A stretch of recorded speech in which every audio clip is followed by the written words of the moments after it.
Okay, nice, Justin. Love that for you. Awesome.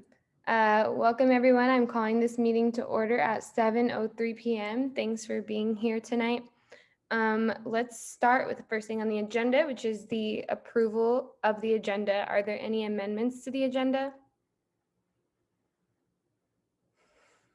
Can you strike ARC allocations, please? Can you strike TGMF and ASRF allocations, please? Striking ARC, sorry, I did that wrong. Striking ARC, striking ASRF, striking TGMF. Striking bag. Changing ISR to spoken, as well as general representative 3.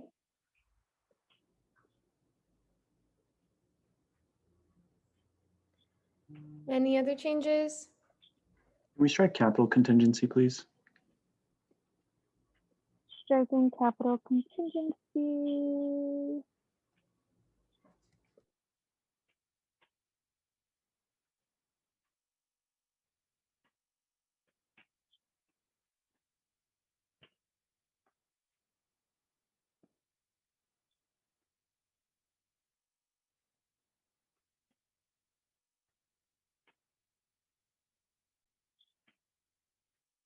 Any other amendments?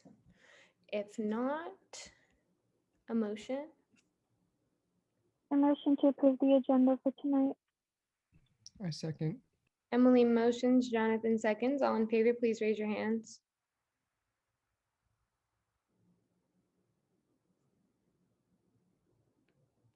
To approve the agenda, Sachi. Awesome. By a unanimous vote of 11 to 0 to 0, the motion passes and the agenda is approved for this week. Moving on to approval of the minutes.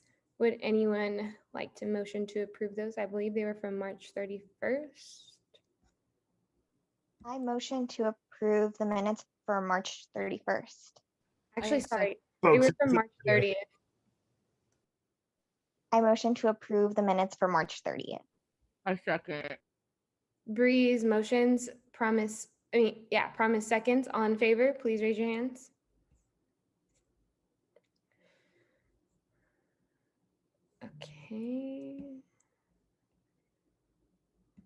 Okay, by unanimous vote of 12 to 0 to 0, the motion passes and the minutes are approved from last week. Awesome. Moving on to public comment. So public comment is an opportunity for folks in the audience to be able to address council and speak to anything that is pertinent to them, any issues that are pertinent to them. Please remember to use gender inclusive language, attack the idea, not the person. Remember that freedom of speech does not mean freedom from accountability. And remember that you have 2 minutes. So if you would like to give public comment, please use the raise hand function. At that point, you will be promoted to a panelist, and then you will have to use the raise hand function again so that we can remember the order that folks were called in. We can start with Iona when she's promoted.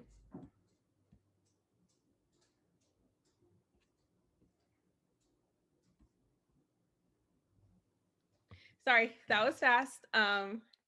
Okay, 2 minutes. So what I wanted to bring up today is the issue of transfers not receiving equitable consideration when it comes to housing for 2021-2022. It has came to most of the transfer student body's knowledge that sophomores, so this current year's freshmen that are going to be sophomores next year are going to be prioritized for housing, but not our current class of transfers. A lot of transfers for the class of 2022 did not receive a housing, we were guaranteed our 1 year of housing, and now we're not being prioritized for that anymore for the 2021-2022 academic school year. All I'm asking for is that if UCLA is as equitable, inclusionary, and as diverse that they claim they are, for us to be, it just upsets me because it feels like I am begging for us to be considered for prioritization, but also just our validation as Bruins.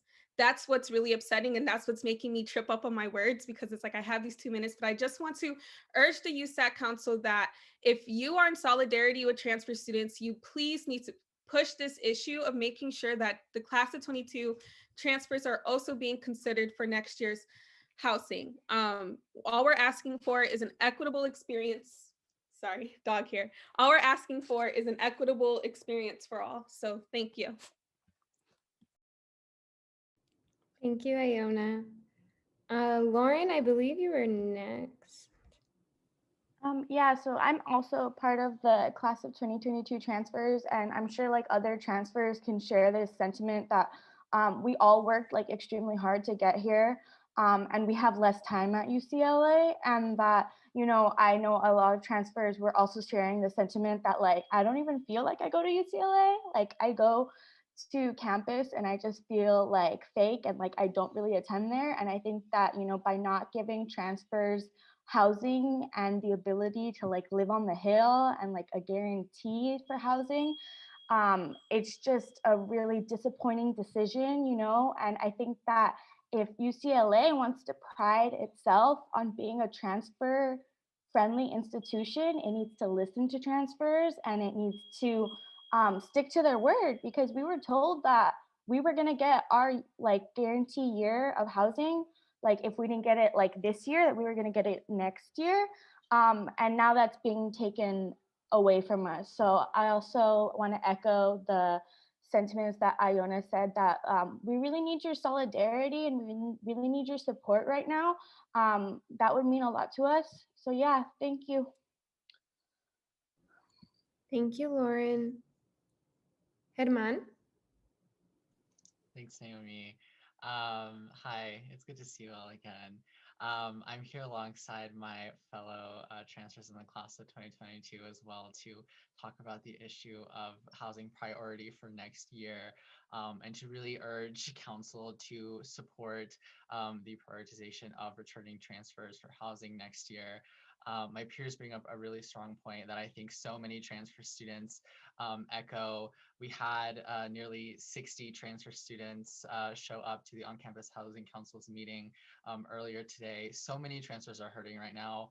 And I think it is deeply disturbing that there are students that may graduate without having ever given the opportunity to live on the hill. That I think is a heartbreaking thing. You all, as a majority of students that have spent time on UCLA campus, the amount of envy that transfer students have not to have had that experience, and the prospects of graduating without that support and without that experience is really just heartbreaking.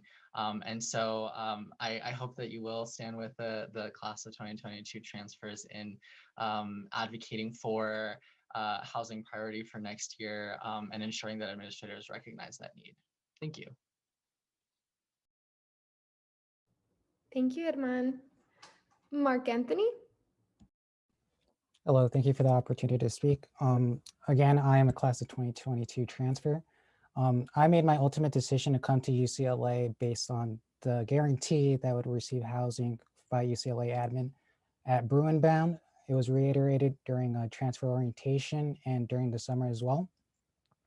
Now they're going back on their promises. Again, I'm spending over $30,000 to be here at UCLA, and now we're not even being considered to be on housing. My parents, being legal immigrants, don't receive any taxes back, but have been paying taxes for over 30 years in California. And now their only son is not being able to like get housing at UCLA, even though those taxes were going into the universities for over 30 years. So I ask of USAC to please stand in solidarity with us. Thank you, Mark Anthony. Would anyone else like to give public comment?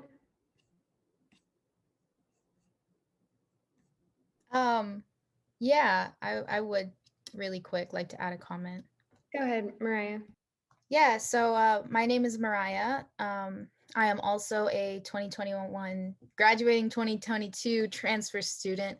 And I would like to speak and just kind of echo the comments of our fellow transfer students.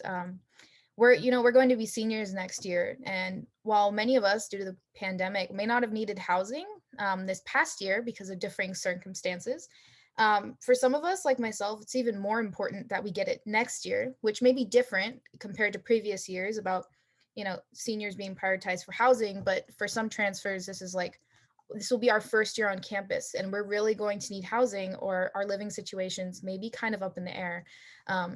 So I guess I would just kind of like to ask USAC to continue to advocate for this issue and, speak with administration and make sure that how transfers are getting the housing guarantee, that we deserve, and that we shouldn't be undermined in this process. Because our access to resources and reliable housing is really important for us as students. So yeah, I just kind of wanted to echo the other comments made here, and just really, really implore USAC to use your voice and use your power to advocate for us, for some of us who aren't able to, for you guys to kind of leverage that power with administration and wherever necessary to make sure that we have a housing guarantee for next year. Thank you. Thank you, Mariah. Would anyone else like to give public comment?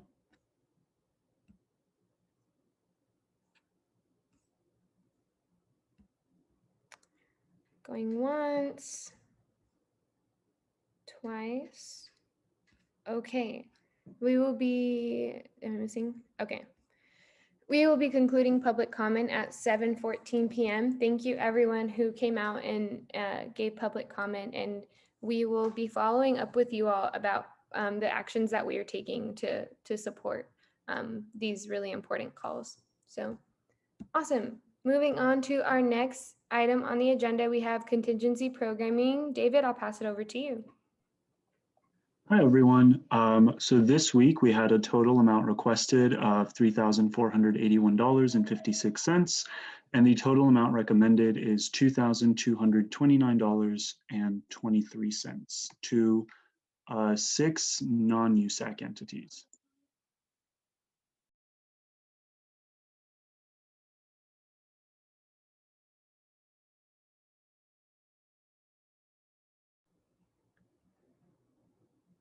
Would anyone like to motion?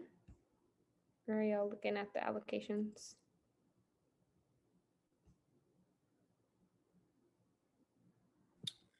I move to approve the allocation of $2,229.23 to 6 non-USAC entities. I second. Justin motions, Christina seconds. All in favor, please raise your hands.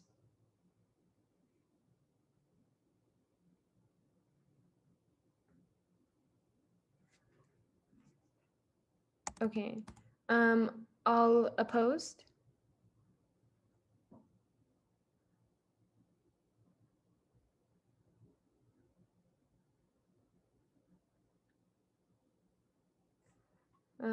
All abstaining? Okay. Okay, 0. All right, by a vote of 11 to 0, the motion passes and the contingency programming allocation funds are approved for this week. Moving on to SFS allocations. Jonathan.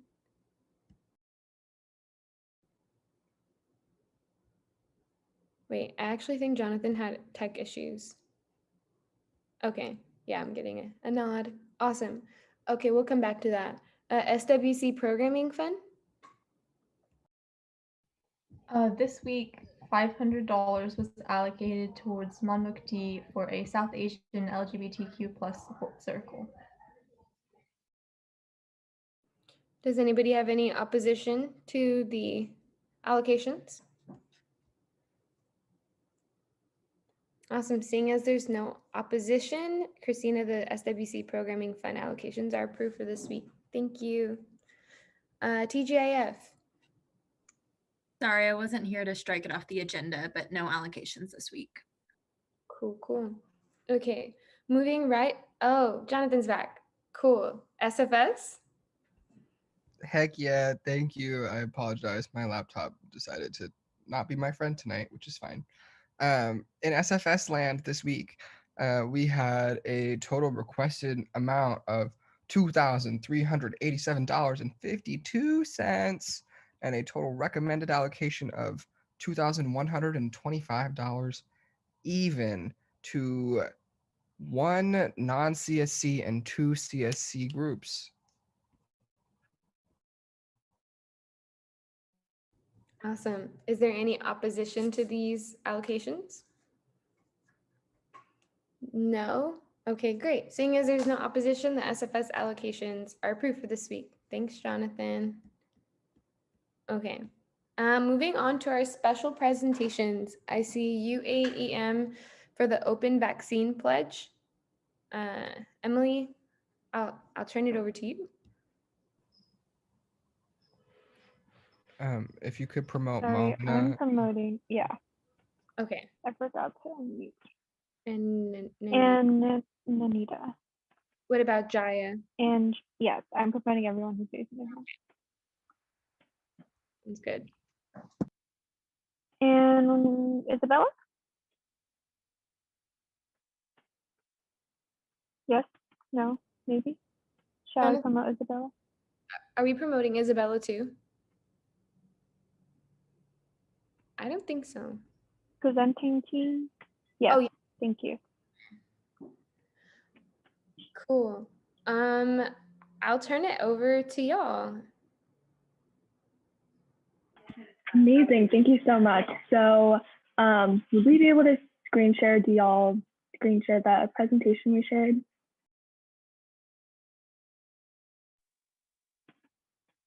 I think you should have screen sharing capability. Okay, great. I can screen share. 1 second.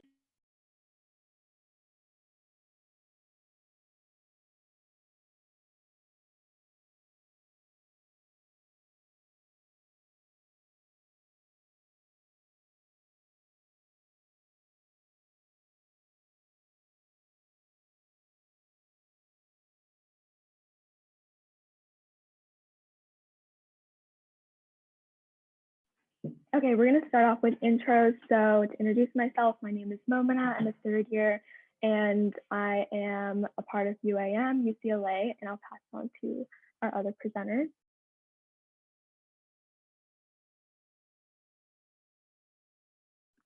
Hi, I'm Isabella. I'm a 4th year here at UCLA. Hi, I'm Nanita. Sorry about that. I'm a 2nd year neuroscience major at UCLA. Hi, I'm Jaya. I'm a 4th year MCDB major here at UCLA.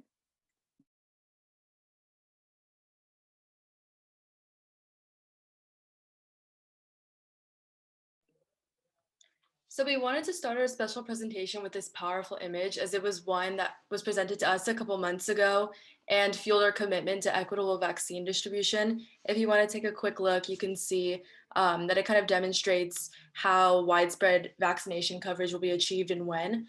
As the United States comes closer to widespread vaccination and a renewed sense of normalcy, it's important to remember that other countries will be struggling with the virus for much, much longer. This disastrous waiting period could be reduced if universities like UCLA committed to the cause and stopped prioritizing profit over people.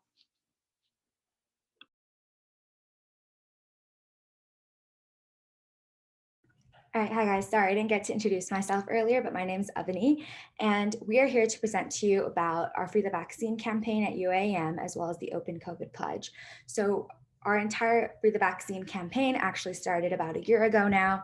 An entire purpose so far has been to get universities, public institutions, as well as the entire general public to sign on to and support the Open COVID Pledge. So specifically for UCLA, since it is a top tiered research university, it's also receives so many public funds every single year for the research purposes. It is also at the start of the drug development pipeline. So as such, any research that's conducted at UCLA, especially since we've had nearly like tens of hundreds of COVID-19 related vaccines, therapeutics, and diagnostic projects done on campus within the past year, we really want UCLA to sign on to the Open COVID Pledge in order to make all of their COVID-19 related research and intellectual property related to all of these projects available free of charge for use in ending the pandemic and minimizing the impact of the disease. And because UCLA, like I mentioned, is such a world-renowned public institution in research as well, is so crucial for them to sign on to the Open COVID Pledge. And later on in our presentation, the rest of my group members will go over different advantages that UCLA will have by signing on to the Open COVID Pledge, while also highlighting some other key actions that have improved access on campus, which again would make further sense for them to sign on to the Open COVID Pledge. So we want to talk a little bit about how UCLA connects to the Open COVID Pledge. And the first is that UCLA is a world-renowned research institution and world-class healthcare facility. So I'm actually an employee at the UCLA Ronald Reagan Center in the emergency department. So I've seen how UCLA Health is using publicly funded or public funds to find more effective treatment methods for COVID-19. So that's one of our first points here. And then next, UCLA is uniquely positioned to support the fight against COVID-19, given that the university is recognized worldwide and has averaged nearly $1 billion in research grants and contracts each year. As mentioned on the research website, UCLA takes seriously their mission to develop solutions that improve the quality of life in our community, our country, and around the world. So we want to see that kind of be put into action here on campus. So sort of building on to that, part of the mission and values of UCLA Health and the David Geffen School of Medicine is to prioritize research and discover life-saving treatments in order to deliver the best patient care. And in order to really fulfill this mission, it's into everyone. So by making research freely accessible, UCLA Health can really validate its work and its values. And in fact, UCLA has already demonstrated a commitment to open accessibility. So just recently, the University of California announced an open access agreement with Elsevier, which is the world's largest academic publisher. And this is a step of progress towards the university's goals to make UC research freely available to all, and the OCP is just another method that UCLA and the UC system can use to reach this goal. And then lastly, the Open COVID Pledge is a perfect low-risk opportunity for UCLA to be a pioneer and leader in regards to the global development of treatments and vaccine distribution. UCLA values leadership and innovation in addition to helping our communities, and we carry on those same values as UCLA students. So encouraging UCLA to sign the OCP would be a meaningful way to uphold these values. I'll be talking a bit about the UAM report card and how UCLA is specifically doing. The report card is a system for top funded universities to see how they are doing in terms of their licensing policies, global health education, clinical trial transparency, and allocation of funding. Researchers and universities come together to give universities an overall grade on how they are doing. So in UCLA's case, we have received a D- overall, which is definitely very bad. Although we have an amazing research program, aspects of our transparency, innovation, and access to open access publications, licensing, and disclosure to funding are significantly lacking in comparison to other universities. We need to improve our commitment towards equity in health and other medical models. As we can see, UCLA received a staggering fail in the grade for COVID-19. Us and other universities have not addressed or adjusted the practices for licensing towards COVID specific research or signed on to the Open COVID Pledge. Moving forward, we need to take steps to hold UCLA accountable for equitable methods when it comes to research and transparency.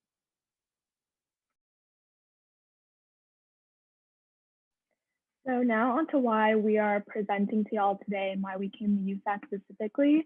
So as the student government for the UCLA electorate, we believe that there is an obligation for council leaders to publicly support a free vaccine and equitable research practices at UCLA, as it'll benefit all students, especially since it's 100% publicly funded. There's a real need for it to be accessible to all. This will especially benefit marginalized communities and communities most impacted by COVID-19. Additionally, USAC offices have strong outreach to their communities, not only on social media, but to relationships with organizations that cater to a large number of students at UCLA. And we believe that promoting the Open COVID Pledge and promoting the free vaccine movement will allow Free the Vaccine to get more attention from the student body, as well as get more individual sign-ons to support the movement. Additionally, you all are trusted leaders in the community and have strong voices on our campus, which can greatly impact the movement of this campaign and affect greater change for this cause. And then finally, because you guys are student leaders in USAC, your support will lead to administration taking notice and seeing that there's a lot of trusted leaders that are behind this movement, and will allow us to leverage that support to UCLA signing on or acknowledging the petition, and that could set a precedent for other universities, specifically in the UC system, to take notice and do the same. So, given UCLA's major role in research and development for life-saving medications, the need to promote health equity is urgent now more than ever.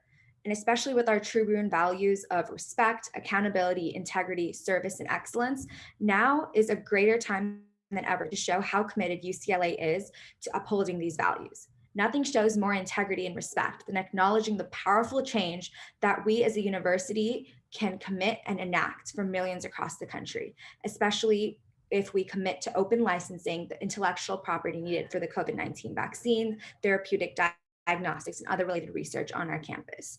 Genuinely serving and positively impacting the global community would be a true testament to UCLA's dedication in ensuring and publicly standing for an accessible and affordable vaccine. So what are we asking of all of you all here at USAC? We want your help in getting UCLA to join the ranks of Amazon, Facebook, Microsoft, and other university departments that have already signed on to the Open COVID Pledge. We have a social media plan laid out for you guys to join in on, and we would love your full support in executing it. We have a link to that document that we can drop in the chat below. And if there's anyone that you guys would love to, anyone from each specific USAC office that we can coordinate with, we would love your contact information and everything of the sort, so we can continue and elongate this relationship that we have with each other and get our entire Bruin community on board, which will again garner more traction and support to eventually get UCLA as an institution, either through our technology development group on campus or through Gene Block himself, to sign on to the Open COVID Pledge. Thank you so much for listening, and we're available for any questions you may have. Awesome. Well, thank you all so much for that amazing presentation. I really think that the information that y'all shared and just the cause in general is one that's really important for us to all be part of and to pressure administration on. So I'll open it up for questions. I see Justin with his hand up, so go ahead, Justin. That's good. Thank you all so much for coming through the council and presenting for us. I really think this is really important. I'm a firm believer that there's no good in being such a center and nexus for all this research and information and everything if we aren't sharing it with the people and community driven research. And so I really think even signing this would even represent, I mean, not even to mention how big this would be for COVID, to I continue to see stories of so-called I guess colonized countries that are second in line or last in line in receiving the vaccine compared to us here in the US. And so 100% on board with this. And I think it will actually, if we can pressure UCLA to sign on to something like this, it'll even have further reaching applications for, I don't know, even in the future, medicine being more readily available for people. Yeah, definitely appreciate y'all for bringing this to our attention. I kind of wanted to pose a question to council. I understand the ask is us to sign on as individuals. So then I'm definitely going to do that. Happy to do that. But is there anything we can do as a council-wide kind of thing to kind of show support or solidarity with this? Happy to any answers for that.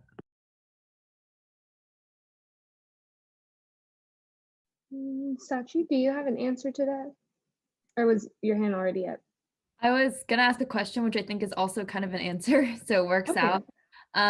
Yeah, I was gonna say, I think absolutely I will be distributing the Open COVID Pledge, the UCLA specific petition document, all of that. Thank you all so much for bringing that to us. But similarly to Justin, I was wondering if, as a USAC, we can kind of show more publicly like our specific solidarity as a council. I don't know if that looks like, a resolution. I don't know if it looks like kind of a statement. Yeah, but I'm open to it, Justin and everyone. Yeah, I won't speak for all of council, but I would say I think a resolution or a statement is for sure doable. I just think the question becomes who does the labor fall on? Because that is the question of the times right now. So, I mean, I think we should also think about what does it look like for our offices to also promote the campaign too. So like there should for sure be like some sort of statement or resolution. And then in addition to that, we could for sure be producing like graphics about getting folks to sign on and educating folks on this matter too. And I know my office would for sure be able to help in the graphics realm. This is also something we could talk offline about if y'all want to do that too. Justin, I'll turn it back to you. Yeah, I'm down to work on a resolution too, maybe in collaboration with UAM, although, we can talk offline about that. But yeah, my office wouldn't be able to support in graphics, but happy to write that resolution and think about that. So, but yeah.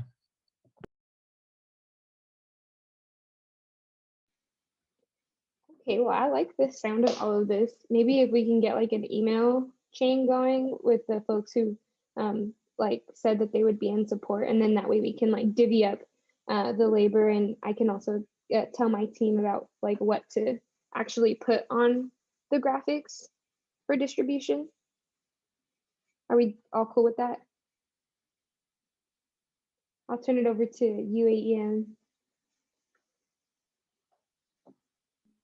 Yeah, that sounds great, and we'll definitely be in contact with y'all. We have folks on our end that can help with graphics and with drafting the resolution as well. So that would be amazing. Hey, well, thank you again for coming to council and presenting this really important presentation and just the ask in general. We are so appreciative and we can't wait to collaborate. Awesome. Okay, feel free to stay if y'all want to see like what the rest of council looks like, but also understand if you guys have to dip off. Okay, moving on to our USAC Seat at the Table initiative. This week we have Harut Tutulian, who's here to talk to us about MESA.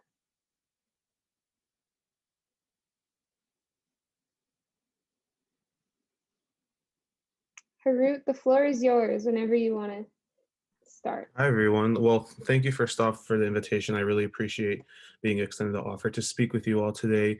And thank you, Naomi, for even having this initiative to get to know student organizations more. I really think that this is like an effective way to kind of gauge where students are at and student leaders and how they're interpreting their clubs, especially during these trying times. I'm here to talk to you all about MESA, the Middle Eastern Student Association at UCLA. I am a fourth year philosophy student and the president of MESA this year. And this is a new club. We've only been around for about 1 year. Like we just had our 1 year anniversary last quarter. And it's like crazy to think that UCLA didn't have a Middle Eastern mother organization. And, this had to be brought up very recently. But I just want to talk to you all about some of the initiatives, get MESA on your radar, just because we have a lot of great ideas, but a lot of it also kind of comes from this communication with USAC and other student leaders, just because there's a lot of greater kind of ideas that we have. I'll start by saying that we really have ambitions to be a registered mother organization at UCLA. That's like kind of the biggest overarching thing that will kind of take care of all of our other initiatives going on. But we really want to work towards being recognized as a mother organization on campus that represents Middle Eastern and North African students. That kind of takes care of a lot of the authoritative, I think, boundaries that come with taking care of different initiatives and ideas that happen. But other than that, I've talked to my board about this, and we've all kind of sat together and brought up different ideas, and I'll go through some of the initiatives and ideas that we've had. One of them being that we really want to establish moving forward in the coming years a Middle Eastern North African Student Resource Center. Um, we have noticed that UCSB has a Middle Eastern Student Center, and this is especially helpful because lots of Middle Eastern North African students are first generation students. So the prospects of going through a four-year education at a esteemed university like UCLA is new to a lot of students. So the Middle Eastern Student Resource Center serves as an opportunity for students to connect with campus leaders so that they can gauge a sense of where they belong on campus, but also kind of find that cultural assimilation and kind of like finding their own people and resonating with those identities on campus.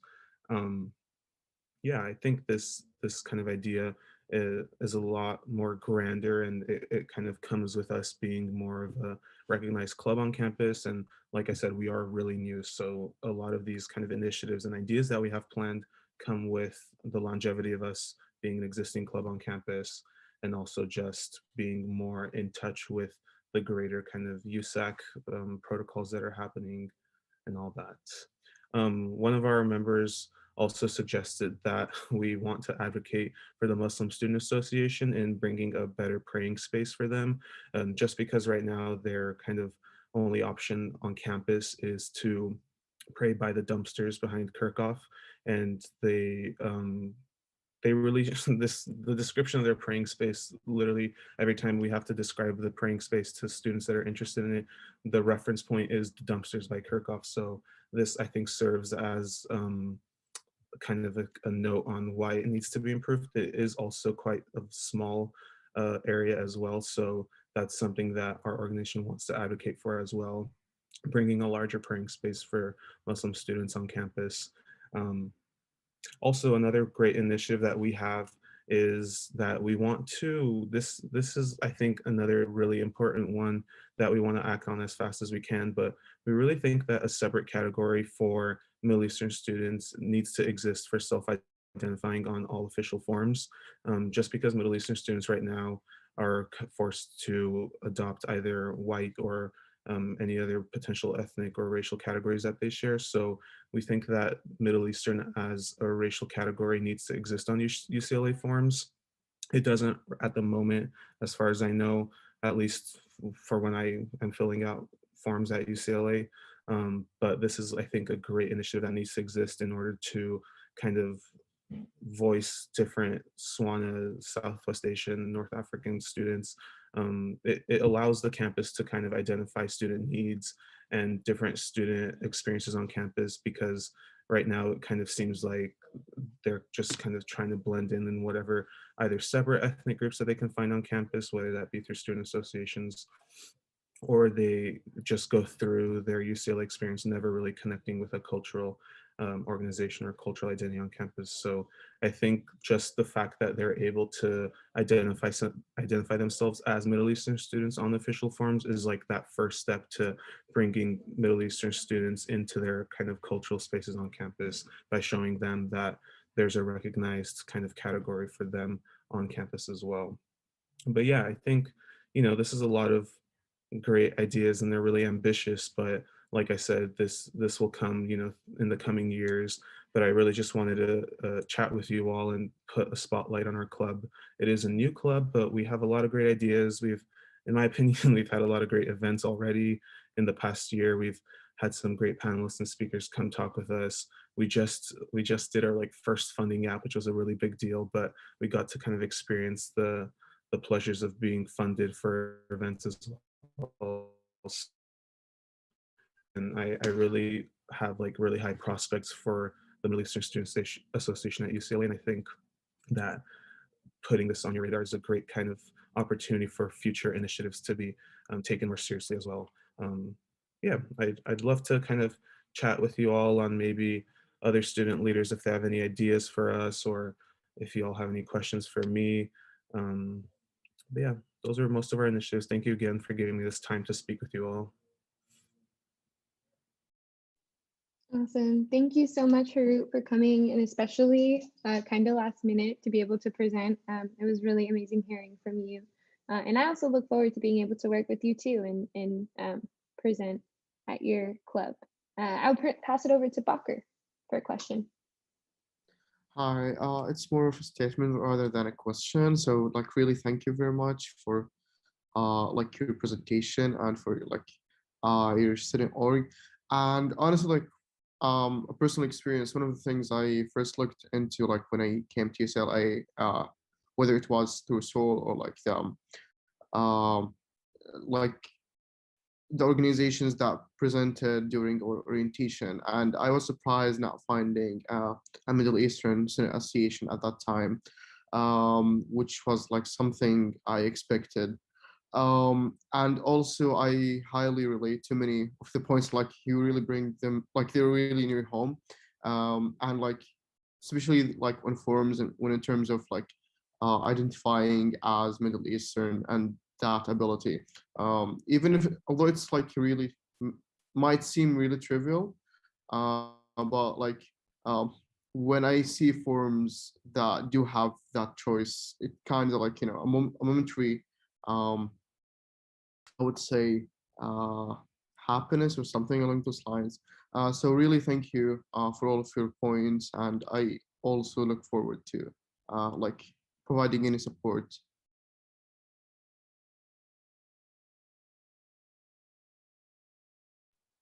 Awesome. Would anyone else like to? Oh, sorry. Did anybody else have a question? I saw Justin in the chat. Yeah, Justin, I have a question about that suggestion. So we're mainly in contact with MSA just because we've done some past work with them as well. But as far as reaching out to other mother organizations go, will that offer us kind of like a guidance in how to achieve that status ourselves as well? Yeah, so yeah, sorry if I jumped in front of anyone else online, but that process looks a bit like talking with them. I'm sure MSA can, like, if you brought that up with them, can like potentially connect y'all, but it looks like talking with the mother orgs as a whole and kind of hashing out exactly like what that would look like. Yeah, I would say I can't speak, much on them. I'm just been adjacent to like when such decisions to like, bring in new mother orgs have been on the table. But I would say user connect to MSA to um, potentially contact the mother orgs as a whole. I don't know who's serving as chair of the mother orgs this year. I think I'm blanking on that, but I would say use your connection to MSA to potentially hook that up and have a conversation with them. Kind of, yeah.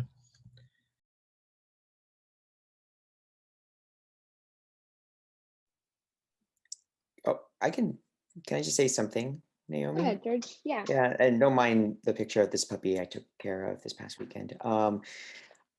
So the mother org is not necessarily a status, an official status at the university. I think we should be calling it the mother org coalition. So you should look at it more as a coalition space with organizations that have had very historical,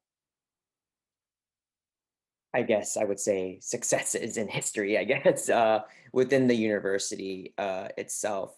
So definitely take that into mind when you go into the process. Of course, as the alumni here, it's been a very long time, and I'm pretty sure the mother orgs have had a lot of changes in terms of process and whatever. But I definitely do want to echo Justin's statement that utilizing and leveraging your relationships with MSA is a good thing to do. Yeah, to that note, that's I guess like one of our biggest acknowledgments is that because we are such a New York, I think we're very self-aware that a lot of our initiatives aren't going to happen for a while. And unfortunately, we UCLA did not have a Middle Eastern Student Association before last year, so I think that's kind of our job to kind of pave the way for that. But definitely, hopefully, in the coming years, we can make that work.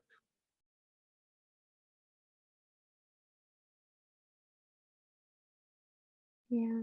I think another wait, like kind of just to also to like tweak what George said too. I think that there's also like the MO coalition kind of has its roots in like access and retention problems.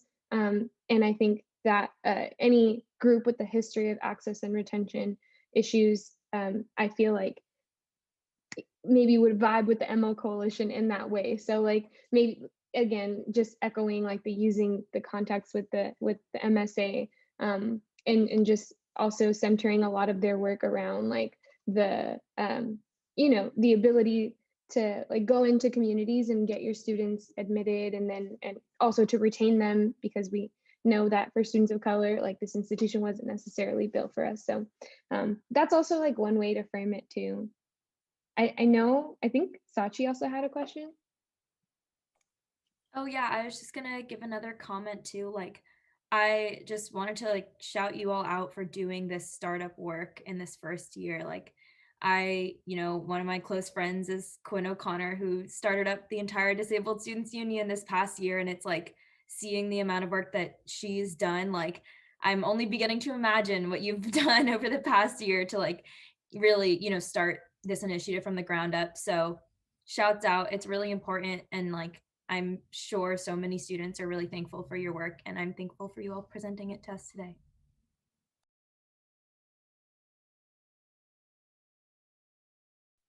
Yes, and if you ever need any like elevation or like signal boosting, please let us know. We are like more than happy to share your work.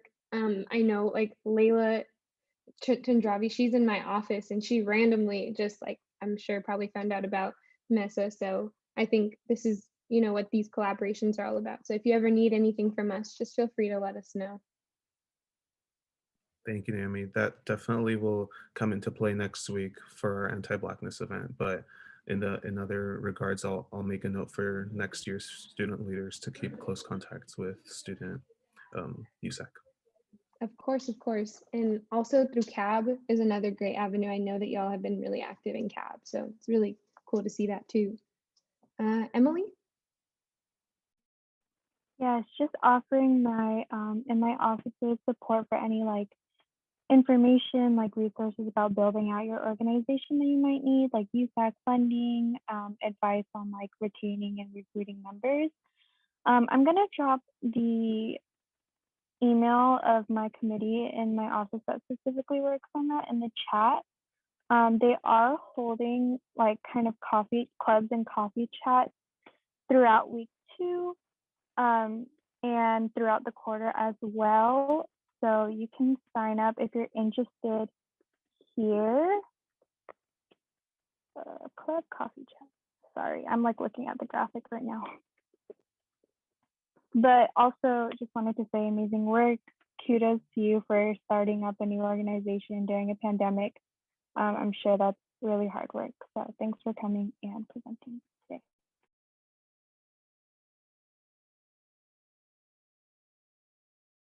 Awesome. Thanks again, Harut, for coming. Feel free to stick around and like be part of council or not. It's all up to you. Awesome. Great. Okay, so drum roll, please. I'm kidding. Okay, moving on to the moment that y'all have probably all been waiting for. We have the USAC 2021 elections ballot presentation. Y'all are no fun. Alfred, are you here? Yes, I'm here. One second. If I might jump in, I believe you have a couple, or at least one, a couple actions you're going to take tonight that influence what goes on the ballot. So you need to do those before you can do the ballot. Alfred, it looks like you're getting pushed back. I'm so sorry. Dr. Geller or council, are y'all okay with us pushing or moving these things up, or do you want to move Alfred after the ISR constitutional amendments? I'm kind of at a loss here. Okay, I'm seeing everybody prefers moving things up. So you'll want to move both the constitutional amendments and the referendum. Okay, I'm fine with both of them, as long because the presentation that I'm doing is just going to be a special presentation with no voting. So it's really up to council how they want to do it. Otherwise, like if you don't want to do that, then I can also present the referendums and constitutional amendments if you put any next week, but that's up to you.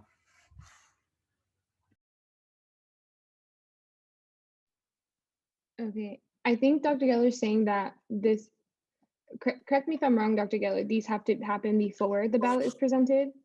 Right, the ballot should actually reflect the ballot that's going to move forward. And you can't know what's going to be on it until you take your votes tonight on both the constitutional amendment questions and the referendum. Once you've done that, then Alfred will know what needs to be included in the ballot and what needs to be excluded if anything does not get moved forward by you tonight. And I do understand tonight is the last opportunity for you to take those actions and them to still have time to program the ballot to reflect what you want to be on it. Yes, okay. Okay, so let's move those two things up. We can start with the Burr Fund referendum. And I think my team is ready. The constitutional amendments will be after that. So we can move on to that. Sorry, Alfred.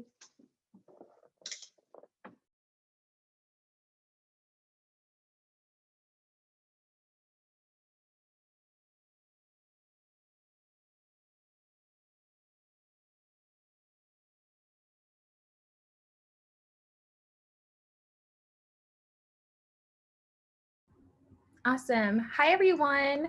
I hope you all are doing well. So basically, today we're going to be discussing the Bruin Emergency Relief Fund referendum. And this presentation will include a brief overview of the referendum, populations impacted, some information on basic needs, statistics, and how it fits with other funding bodies.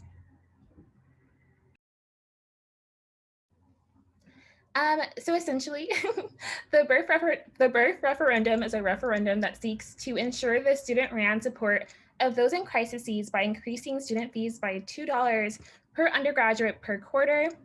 This will grant us the opportunity to establish a USAC emergency fund that will be allocated to students that are facing emergencies that require financial assistance.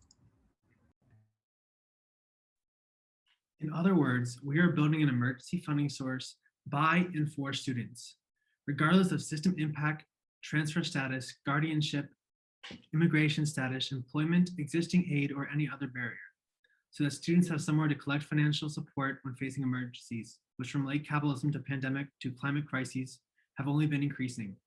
An emergency fund is necessary and overdue. As for the ballot information itself, it states, shall the Undergraduate Student Association ensure the student-run support of those in crises by increasing student fees by $2 per undergraduate student per quarter in order to establish a USAC emergency fund that shall be allocated to students facing emergencies that require financial assistance.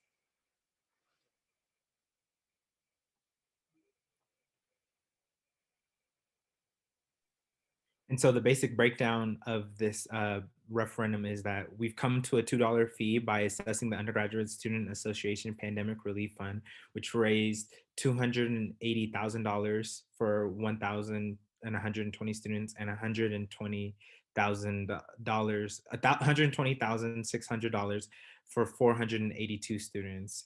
Our Bruin Emergency Relief Fund will net $135,000 annually for USAC to allocate, with $45,000 going to financial aid office.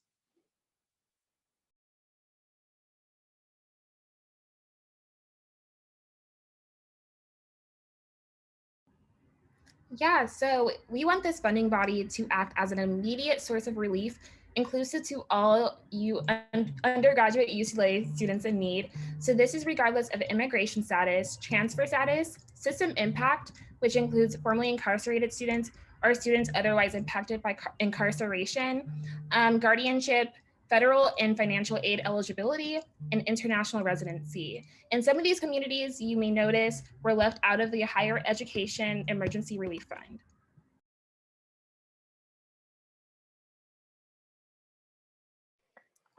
To demonstrate the need for the birth referendum, we will now highlight how UCLA's definition of basic needs does not encompass the needs of all students.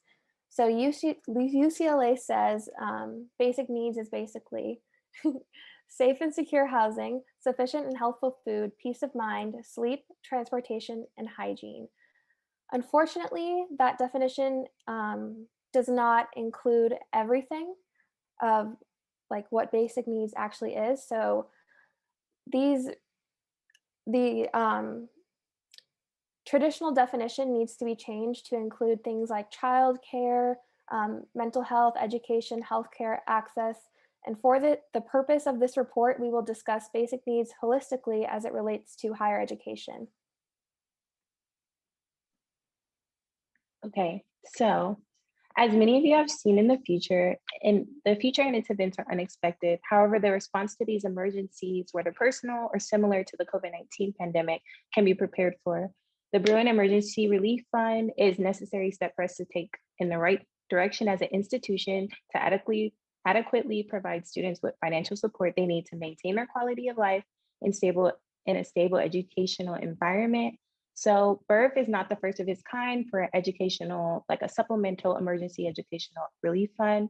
Other universities such as Carnegie Mellon, University of Southern California, University of Chicago, New England, University of Texas, Austin, and University of Michigan, and many, many more across the country have emergency funds. So UCLA is actually behind the curve in this, but we need to kind of make sure that we take care of our students as students.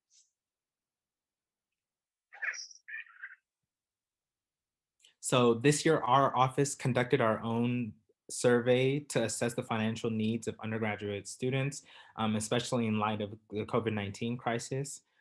We had 72 responses.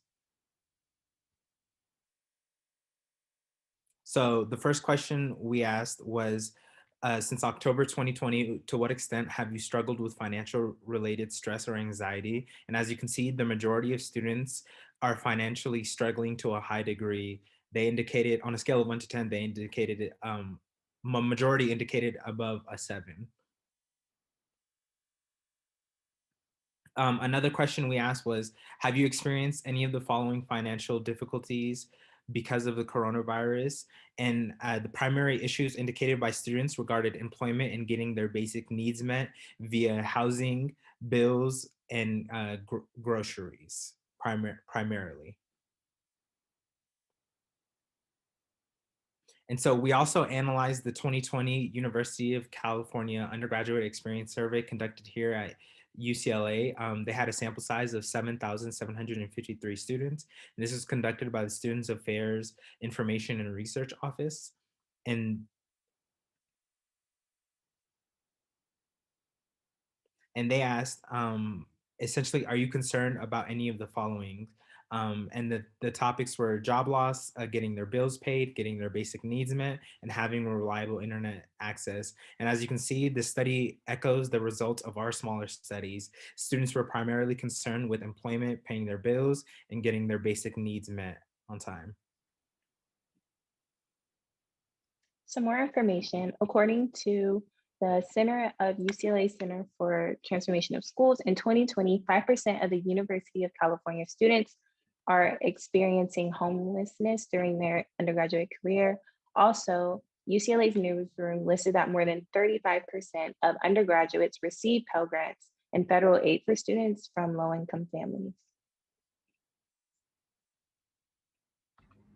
Yeah, so next up, the OP referendum team researched and read through a lot of heart-wrenching testimonies and stories that were really hard to read, just knowing what our students are going through on campus during a pandemic. So some current themes were unable to pay for rent, having to take out loans to pay for groceries, working multiple jobs to pay for living expenses, felt shame or at fault for not being able to meet their basic needs, which is horrendous, uncertain whether they'll be considered for housing, and also being stressed or mentally exhausted over housing insecurity.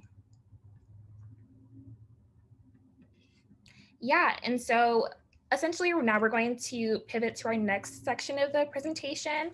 And we're just gonna be talking about how there's a lot of funding bodies on campus and initiatives on campus that do such great work for our students. And the goal for BERF is to kind of add to that financial support ecosystem to make sure that we're meeting all the students' needs. Yeah, so BERF will be in direct complement to the pre-existing funding bodies, especially since some of the funding bodies do not fully meet all the needs that an individual needs when they are in need. Okay, so just some background information for you all. One of the bodies that she is discussing is the Economic Crisis Response Team, also known as ECRT. This was established to support students experiencing financial hardship beyond their financial aid package. So their awards could vary depending on the situation the student has, and the students can only gain the funding if they take a self-assessment intake form where the team will actually look over their environment and the situation that they have, and then kind of assess how much money to give. But the one qualm that we did have with this is that some of the ECRT responses do provide loans to students, which they would have to then pay back in a 28-day period. Also, they are known for their meal voucher program. So at most, for 20 meal vouchers a quarter for students who do qualify, and then 30 for international students or undocumented students. That's why it says depending on a student's demographic. And then another funding body on campus is under the Student Wellness Commission, the Basic Needs Subsidy. So the Basic Needs Subsidy is available on a first come, first served basis, which could inhibit some students from gaining access if they do apply later than other students. And then this one is a smaller amount. It's only $100 for basic needs such as hygiene products or food, toiletries, medications, things of that sort. Each student can apply with this fund. However, it's not limited to these, it's not limited to these bodies of like food, toiletries, or et cetera. But also it was important for us to emphasize that SWC does work in collaboration with other basic needs programs on campus, such as CPO, the Food Closet, and also other USAC funds such as IVP Rent Relief Awards, lab coat programs, Good Clothes, Good People, and Books for Bruins.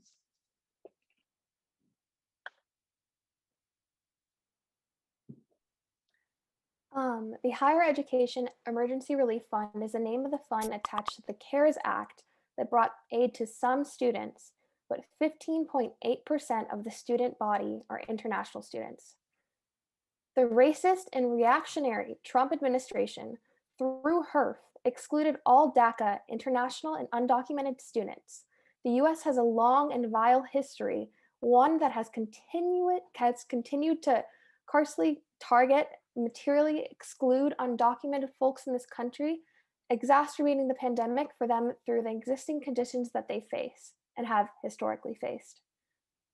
From lack of access to or otherwise wholly inadequate healthcare, to weak wage protections, weak legal housing protections, and disproportionately poor working conditions, as well as a lack of vaccine access, undocumented families and students have faced the brunt of the US system and the US system's response to COVID-19. BERF has worked alongside Roy Champawat and ASUCLA to assure that BERF is for all undocumented, international, and DACA Bruins, regardless of system impact, guardianship, or other impact. Okay, so some of you may be asking, what makes BERF unique? So BERF is an inclusive student-initiated fund that provides sustainable, year-long monetary relief without affecting the individual's financial aid package.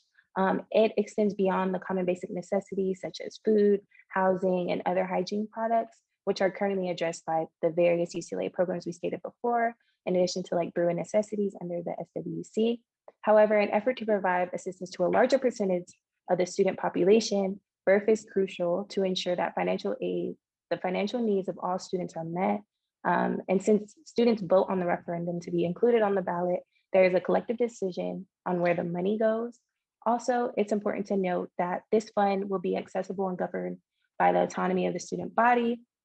Additionally, given the new housing announcement, some students will have to find housing outside of the UCLA, like the UCLA network, off campus, I guess, apartments. And if rent is too high, birth could be used to provide supplemental support to the students to have a place to live. Yeah, so on that note, emergency is defined through a multitude of ways within the referendum. So we have outstanding medical fees, natural disasters, changes in employment, legal costs, which may include anywhere from immigration expenses, incarceration, tenant support, and victimization due to a crime. We also have housing insecurity and food insecurity. But in total, we know that the true emergency is the system. People at large are facing intense housing and food insecurity, unemployment, climate crises, incarceration, as well as predatory healthcare and legal systems. So as true Bruins, it is our responsibility to utilize the unique powers that we have to alleviate some of these emergencies. Moving forward, we wanted to discuss some of the specifics on how we plan to allocate these emergency funds, which in planning for this year, working with ASUCLA and scholars and very intelligent people such as Dr. Geller, we learned that the path to do this is through a memorandum of understanding, which in the following weeks we will work with USAC to create, which delineates the bodies and groups that will appoint people to this committee which will oversee the fund. So considerations of ours include existing distribution programs such as the past COVID relief funds and the basic needs subsidy, which are processed through FSC and SWC respectively. And then another consideration is the importance of representation. Throughout the year, the Bruin Emergency Fund has already been in communication with mother organizations about our referendum and what it could look like for them, both in our goals and in our process of distributing funds. We also are looking to, also within the Office of the President, the Congressional Advisory Board as a board to be included within the distribution process, which relies on a very rich definition of democracy, which is a part of our messaging for the Bruin Emergency Relief Fund, which is a birth of a new era where democracy is richer than what the systems have given us already. Really in touch with the students and working with them directly. So we're at this moment in political time, ripe for radical structural change by and for students. At a university, which we need to reject the status quo, which has harmed and excluded and targeted Black, Indigenous, and otherwise students of color on this campus for generations. It is time for a richer definition of democracy that is direct and personal, with new systems and funds, in touch with the needs of all Bruins from the bottom up. So why now? This was a question posed to us by a number of folks. So we want to answer, why increase student fees during a pandemic? Why is a referendum the best way to now achieve emergency aid? Why student leadership and why now? So to move forward, first of all, why increase student fees during a pandemic? This pandemic has only made most salient the harmful, congregate, and disproportionate impacts that this system has had on communities of color and otherwise marginalized or working class families. This system, this government is predatory, and emergencies are inherent to it. At UCLA, we are uniquely empowered with this system called USAC, which is a system that can be a system of dual governance, which administration does often encroach upon, that can accurately and intuitively reflect our values instead of the system's values. This $2 quarterly fee is a small fee which returns 25% of financial aid, offsetting the impact on the worst off. It is the best way to look after our fellow Bruins. 2, why is the referendum the best way to now achieve emergency aid? This referendum will create funding that is promised, funding that is continued and specifically for emergencies, as they have historically impacted students and stand to continue to impact students. Allocations of office budgets or allocations of surplus are not always promised, and students will continue to have emergencies, which is why we need an emergency fund as other colleges have implemented. And 3, why student leadership? Unfortunately, administration as an institution is not us. They often do not reflect our values, and they are not elected by the student body. This is why, alongside developing student institutions, that we need to pursue this referendum and richer definitions of democracy on this campus. Yes, and with that, we want to thank USAC for your labor and your time. We also want to recognize the communities of color and marginalized communities that have been underfunded and underserved on this campus for generations. We on the referendum team recognize that this is the right time to make a dent in the systemic underfunding and exploitation of members of our Bruin community. Thank you so much.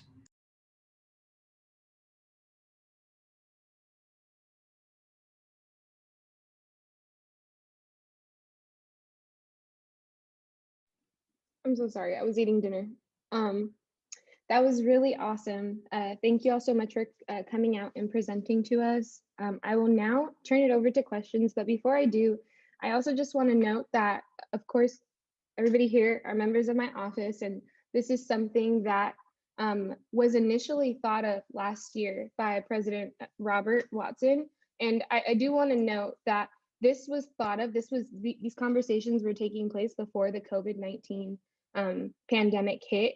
And I think they're all the more relevant even today. And they show that we were not prepared to adequately support communities of color, students who are struggling, and we still are not prepared to support those students even today. We just heard from transfers that talked about, the issues that they're facing. And I want to elevate and thank everyone who's been part of this process and everyone who continues to be part of the support for building these ecosystems of care and support for our students to come. So with that being said, one last thing too. I wanted to note that it was really important when I was talking to the chancellor, and I noted too that it was important to note that this was a lot of what we do at the UC in general are stopgap measures for larger issues that our systems continue to perpetuate.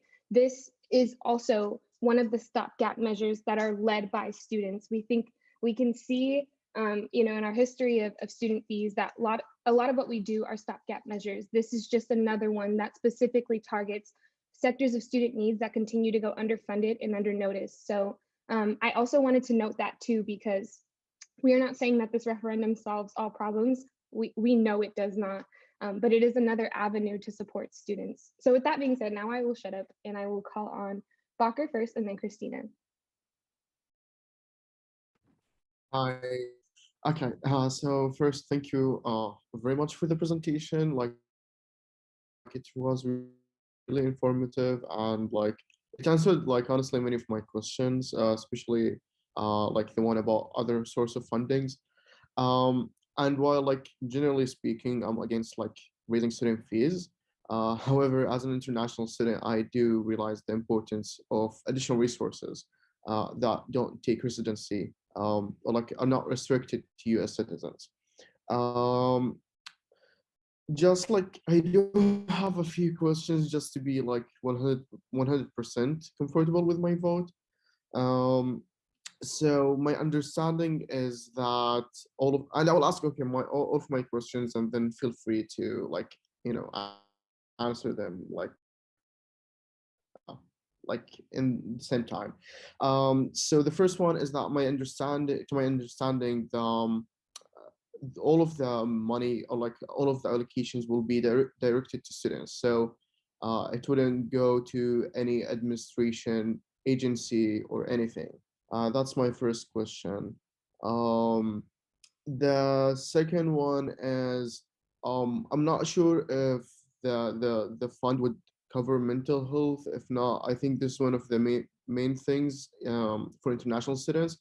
When we did our survey, that was our like the first issue that international students ranked even before financial and other other issues. So I think that if this fund would also consider that.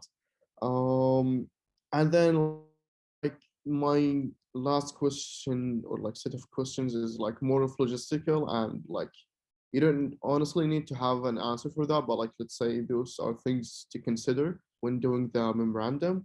um so like how this like applications will be handled in terms of which office will be administering that. Like one option is obviously FSC, because like they do have good experience in that, but like also readers, will be readers excluded or not, because like many USAC officers, many USAC staff are also like the same people who are trying to also help.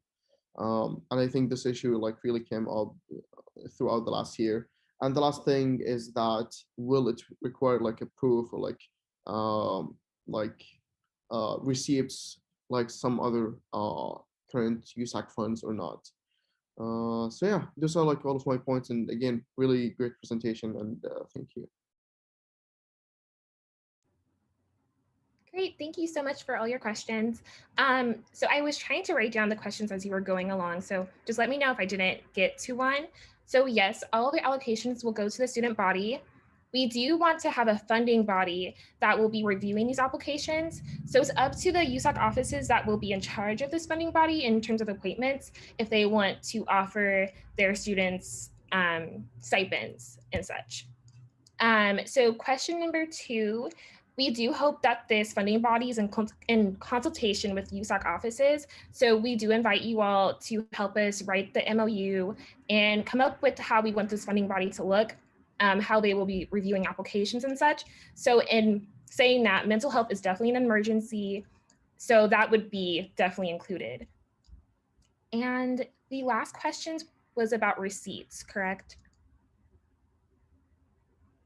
So yeah, receipts and readers. Yeah.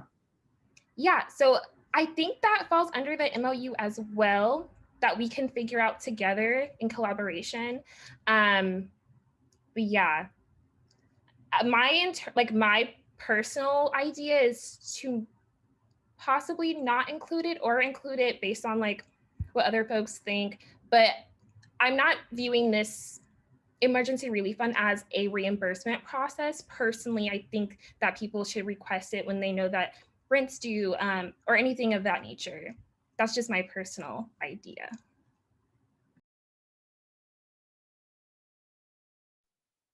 Thank you. I also wanted to note too, within the MOU process, we are in continued consultation with CAB and other orgs who we've been working with throughout the year, and hope to, of course, tap on FSC and maybe even at SWC. Go ahead, Christina. Hi, Sales Bakura, thank you for your presentation. It's really comprehensive, and it like definitely answered my questions as I thought of them, so it was really nice. I have a couple questions, which is, these are things that I think you have already considered, but the same thing, I just like would like to hear them to feel comfortable with my vote as well. I'll ask all of them that I have them written so I can send it in the chat. But first of all, I guess like kind of speaking more about why it's important to have it as a student fee and why you think it wouldn't be possible to do with kind of like existing fees, or like through like having admin pay for it kind of thing. So that's my first question. And then second of all, if there's kind of a set timeline for how when we would write the memoranda or the understand like the making how it's distributed, and just making sure, I think that like that would be done before it's actually on the ballot, right? Because I think it would be like, as a council member, I would feel comfortable voting on whether it could be on the ballot, but as a student like voting on it, I would want to know how it's going to be used when I am voting on the fee. And then second part of that question is whether there's any rules for how it's distributed. So when we're writing it, if there's anything that we're not allowed to do. And for example, one of those, I don't know if this would be true for this fee as well, but for the SWC basic needs subsidy, like for example, this year or this quarter, we had to do it as a rec. So then we did have to require receipts from people. So I don't know if that would come into play for this one, but whether there are those rules. And then, sorry, I have these written out, so I know it's a lot, but Then the fourth one is how, I know you mentioned the other schools that do it, and I was wondering if you could speak a little bit about how they do it and whether it goes through student government or things like that. I sent it.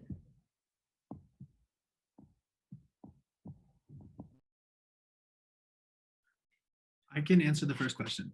So why is it important as a student fee, and why not have admin pay for it? It's important as a student fee as allocations of other fees are not promised.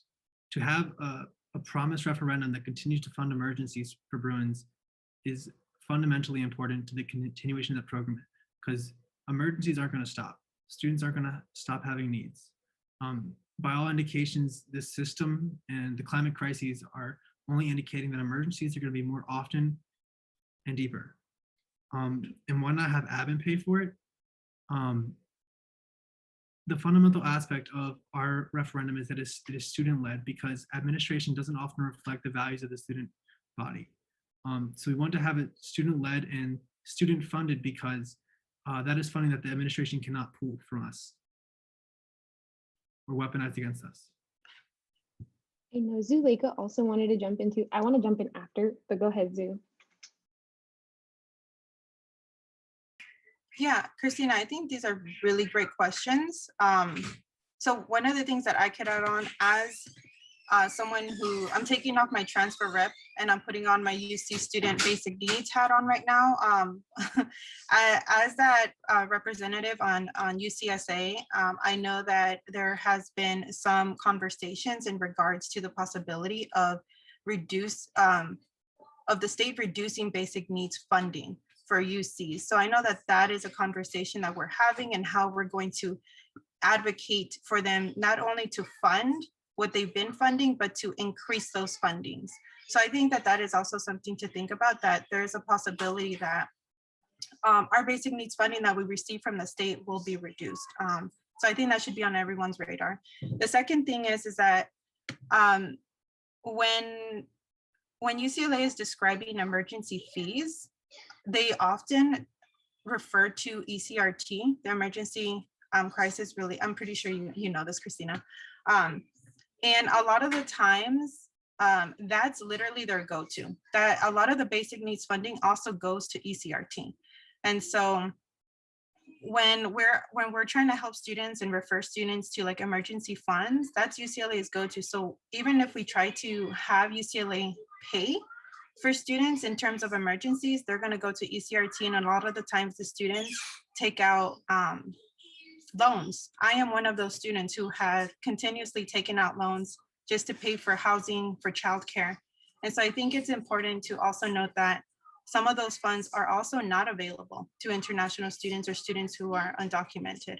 But I think that's one of the things that we need to keep in mind when it comes to trying to have administration pay for it, because administration has to follow federal policy. Yeah, I also wanted to jump in here because I think, again, this is like a really important question, and to address like, why not have it be a fee or something that exists under council too? I think and we can look at the history of council. I personally have thought about this a lot, and how comfortable I am with like it being the whim of council or the will of council to be able to fund certain initiatives. Like, thank God that we have a council that is willing to fund rent relief grants and willing to fund pandemic relief, but we also could have been the council that decided to fund like chairs or something, you know, or like, no disrespect to like things that other folks want to fund, but like we decided to prioritize student basic needs in a moment that was necessary. And I think that there's a thought to ensure that continues to be the will of the council, and that continues to benefit the student body until they decide that they want to reverse it, or that maybe our society has changed in a way where we no longer need to support students. But I think like the society that we live in is proving that that's not necessarily the case. And then the second thing too, because the question does become, why do students have to fund everything? And I think that, for example, the UC was talking about redefining basic needs for years. This was a multi-year conversation that aimed at expanding basic needs from food and housing And that took like a very long time. It wasn't until this year that now we have a comprehensive definition of what basic needs is. And even then, the bureaucracy still slows that process down. Like UCLA still doesn't necessarily reflect that. There's still campuses that are like more ahead than us. So I think that it's really acknowledging that student autonomy and it being a student-led process is important in that regard. And I think that that's like why we're so in favor of it being like student-led, truly. And when we say student-led, we mean like having it be within multiple offices so that we protect it from, you know, things that we've seen happen on UCLA's campus in the past. I know you had more questions though, so in terms of the timeline, Tilani, I'll pass it back to you. Yes. Okay. Yeah. Just to quickly answer the last, I think, 3 questions. So timeline, we definitely want to make sure that this MOU is done way before students vote on the ballot, because we want to make sure that students have full knowledge and discretion and agency over what they're voting for. And then also, so okay, maybe like week 3, maybe week 4. Hopefully we can be in collaboration with all of y'all and really plan a concrete funding body that will be equitable and fair. Are there any rules? Okay, and that we'll discuss that in the MOU as well. And then at other schools, to our knowledge, it is also run through student government, but we 100% invite all of the people in the meeting to also research the funding bodies as well. But from what we have seen, it is through student government, which means student fees too.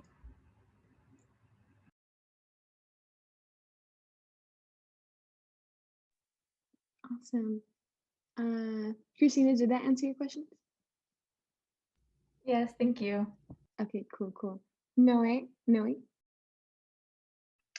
Hi, thank you all for the presentation. I didn't really have a question, but more so to give you thanks for the presentation. You answered a lot of the questions that I did originally have and had throughout the presentation. All I would say is that I really want to make sure that this process is an equitable process for the students. I know with funding bodies, it does get very complicated, very difficult, especially when we're considering a year-round fund that should be open throughout the entirety of the year. So I'm just excited to work on this with you all, and hopefully we can make the best steps for the students on this campus. So thank you all for coming today. Thank you, Noe. Aiden? Yes, no, thank you so much for the really incredible presentation and for answering our questions. I think, you know, one of the things that I have really taken away from this past year is there were needs and emergency needs even before this pandemic, but, you know, it has really shown and laid bare the need for a fund like this to serve emergency needs of students that fall between the cracks of our existing systems and processes. And of course, we would love to have this funded by other means, but you know, as other student bodies have, as you've mentioned, other campuses throughout the country, when the systems that are set up to serve these emergency needs fail, you know, we as students do have to kind of pick up that slack. And I think this is a really incredible proposal. I think it's something that the student body has an interest in weighing in on. And again, clarifying that what we're voting on tonight isn't approving a student fee for students, it's giving students the option to weigh in and to have their voice heard in this compelling question. But I think the fact that this has a return to aid component, the fact that all money goes directly to students to meeting their basic needs, and the fact that this is something that's really student-led, and there are great models of how this is working throughout the country, I'm really excited to vote yes on this. So thank you for bringing this up, and looking forward to having this question posed to the student body if it passes tonight. Thank you, Aiden. Zoo? Yeah, really nicely put, Aiden. Definitely +1. I also want to reiterate as well that the vote that we would be doing today is not to like vote on like taxing ourselves. It's just to vote to put it on the ballot so students can decide. But one of my questions was, I think it would be a great, and I don't know if this was on the presentation, but I would be really interested in really focusing as well as technology equity, because I think that that's really important, especially not only during these times, but even before, where I have met students who have written papers on their phone and don't have access to Wi-Fi. So I think it's really important as well that we, if possible, we can add that to the memo. Thank you. Promise. Thank you, Zoo.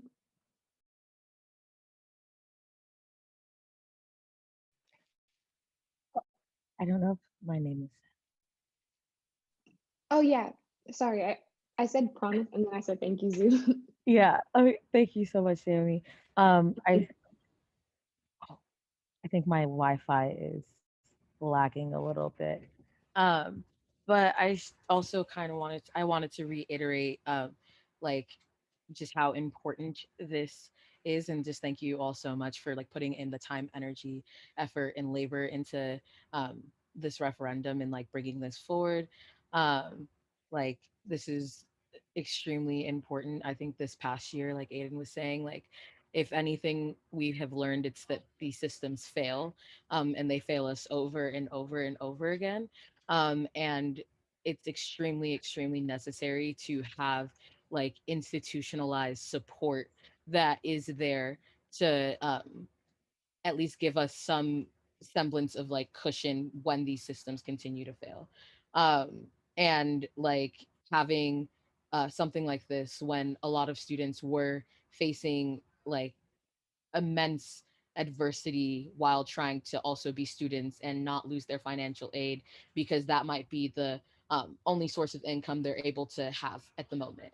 And not wanting to have to take out an emergency loan because a loan isn't free money. And like, there's just so many things that this does institutionally, like not solve, but like Naomi had said earlier, it's a mend in the gap, I believe. Like we're doing something to help students in the meantime while we continue to advocate for like basic needs and having these needs be met by the university.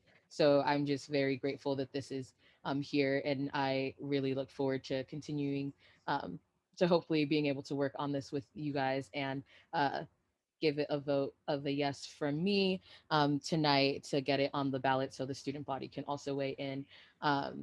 And yeah, just really excited to see this on the ballot if it passes tonight. Thank you.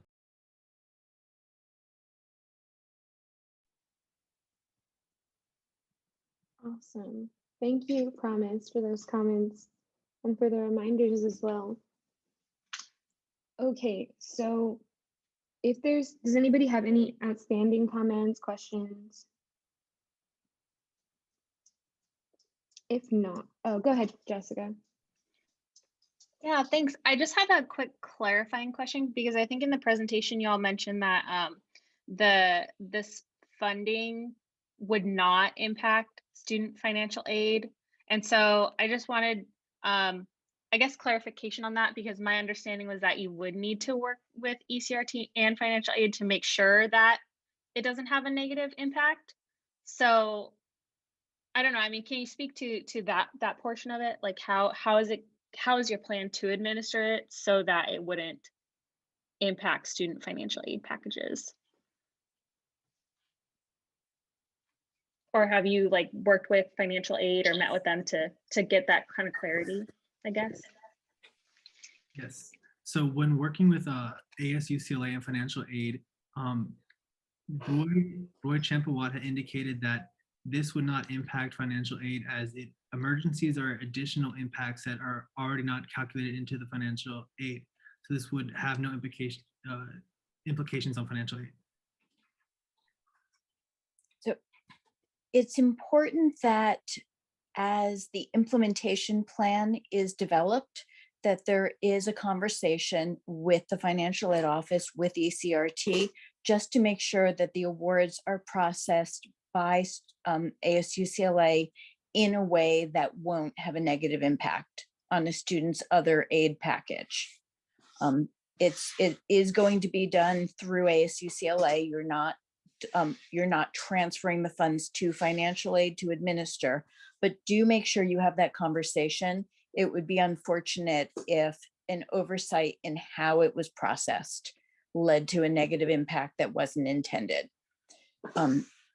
There were also questions about deadline for putting together the MOU for how it will be done. The doing it sooner is great, but your hard deadline is before the first applications can be accepted in the fall. So that's the hard deadline. If you can do it in the next week or two, awesome. And I will note the language that you put up on the slide during the presentation wasn't the final approved language. I noticed it was missing a word undergraduate. And the language as approved by Office of the President, when they reviewed your referendum, it was important to note that every time you say the funding will go to students, that it will go to undergraduate students. Since it's only undergrads paying the fee, only undergrads will be eligible for these awards that USAC would make. So it's a very minor tweak, but the final language that if you vote to move this forward tonight will be given to the election board to put on the ballot will be the final language and the supplemental ballot language you developed as has been reviewed and approved to move forward by the Office of the President.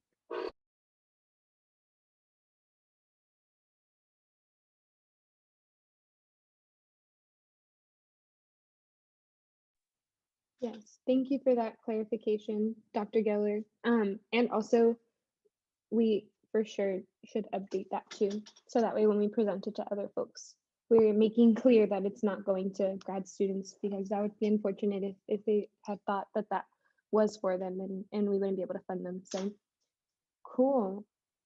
Okay. Yeah, thank you, Taylani. Okay, so I'm going to ask for a motion just so that we could move along with the rest of our agenda.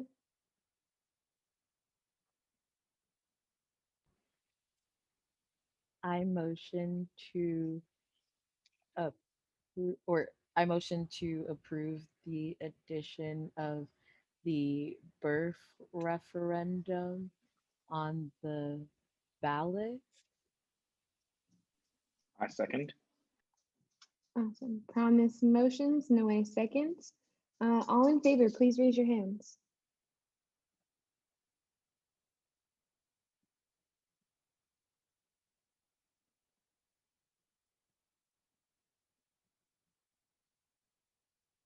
Okay. By a unanimous vote of 13-0, the motion passes and the Bruin Emergency Fund referendum has been approved and will be presented on the ballot.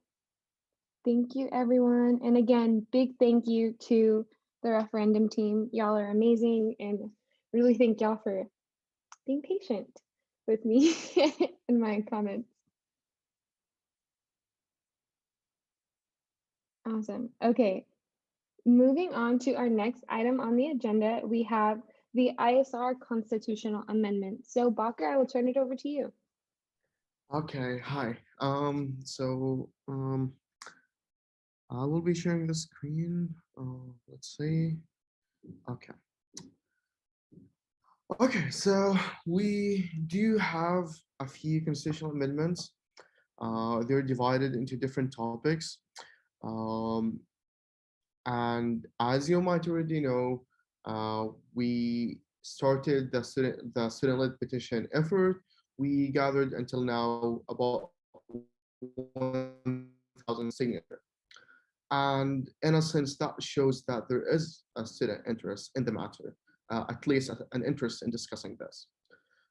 So there are some familiar changes that I brought previously, but there are also new ones. And the first, I would say in the first set of changes is making judicial board more independent. Let me just open that exactly. Yeah, so in this part, and this part as well, and this part and this part. Okay, so yeah, so what we're trying to do is basically make the judicial board more independent in the sense that first, they cannot be overruled. Second, that they're like we're clarifying like language in terms of how they're removed. There are contradicting language in the constitution. Third is that we are also clarifying the jurisdiction of the judicial board to make it clear that they have jurisdiction in all matters in regards to our guiding document, not just the constitution. So that's the first thing in terms of the judicial board. In addition to that, there is also a change in the term limit. So instead of 4 years, it is 2 years. And that is to make the judicial board more accountable and more relative to the current status of the campus. So you won't have a judicial board appointee who have been appointed like 2 or 3 years ago, and the people who appointed those appointees like left UCLA for like a long time. And so in a sense, this is one of the like main checks that would make sure that appointees are relevant to the campus. So that is the first change. The second change is in terms of the elections board. And here, the main points in this change is that we are trying to have the election board, which administers the elections of for USAC, more independent, in the sense that it doesn't make sense for a political body that some members of it might or might not run in the same election, have role into regulating the elections that they're running during. So the first thing is that the council, or like the power to remove the election board chair, or like the election board in general, is now taken into the judicial board. So the judicial board is the one to make the to make the case, or like to review the case. Sorry. So if USAC doesn't like, or like thinks that the election board are incompetent, then they can petition the judicial board to remove them. And so this creates a buffer. Like in the end, if the election board is really incompetent, that would be like obvious, like even for the judicial board. So the judicial board can take action. But this adds a buffer between USAC and the elections board. Going also here, so going here also, so it says, and this is like one of the weird things, it says that that the election board chair recommends that USAC council certifies like the new candidates. We are making it in the sense that the election board, or the election board chair, is the one who certifies the candidates. So once you're elected, basically, the election board will certify you if all the cases and like mentioned in our guiding documents are met. So if there's like no open investigations regarding the candidate or anything, and no open petitions, etc., etc., the election board chair will certify the candidates. Again, here we are saying, here also it says that the election board chair is like to be removed by like only by the judicial board, and here it outlines the process and how that can be done, like in terms of who can petition, and so on. In those three changes, the summary of it is that we are lowering the number of signatures, in the sense that instead of like the current number, so for example, for the constitutional amendment, it requires 15%, which is 4,500 signatures. Realistically speaking, that is an inaccessible process. And one of the proofs of that is that, at least to my knowledge, there hasn't been any, or like any at least recent constitutional amendments that were passed by this process. And also, realistically speaking, 4,500 is even more than the turnout of some of the years. And if we look into the last 2 years, it is more than half. So it is basically like winning an election without, like without campaigning. Actually, there are limitations to what a student-led petition can say and can like ways to solicit signatures, in addition to the many bureaucratic restrictions and processes. The final change is making sure that the election board will solicit both pro and con arguments, and this is already mentioned and the and the election code, but we are making sure that this is also something in the constitution, in the sense that like for future years, because the election code can be changed, and it is really up to like the appointed election board and council to do that. And while like I trust this council and this election board, similar to many of the arguments said today, that we can't assume that future councils and future boards will have the same best interests. To summarize this, we have four main changes, or like four main changes, divided into several questions, which like for technical reasons.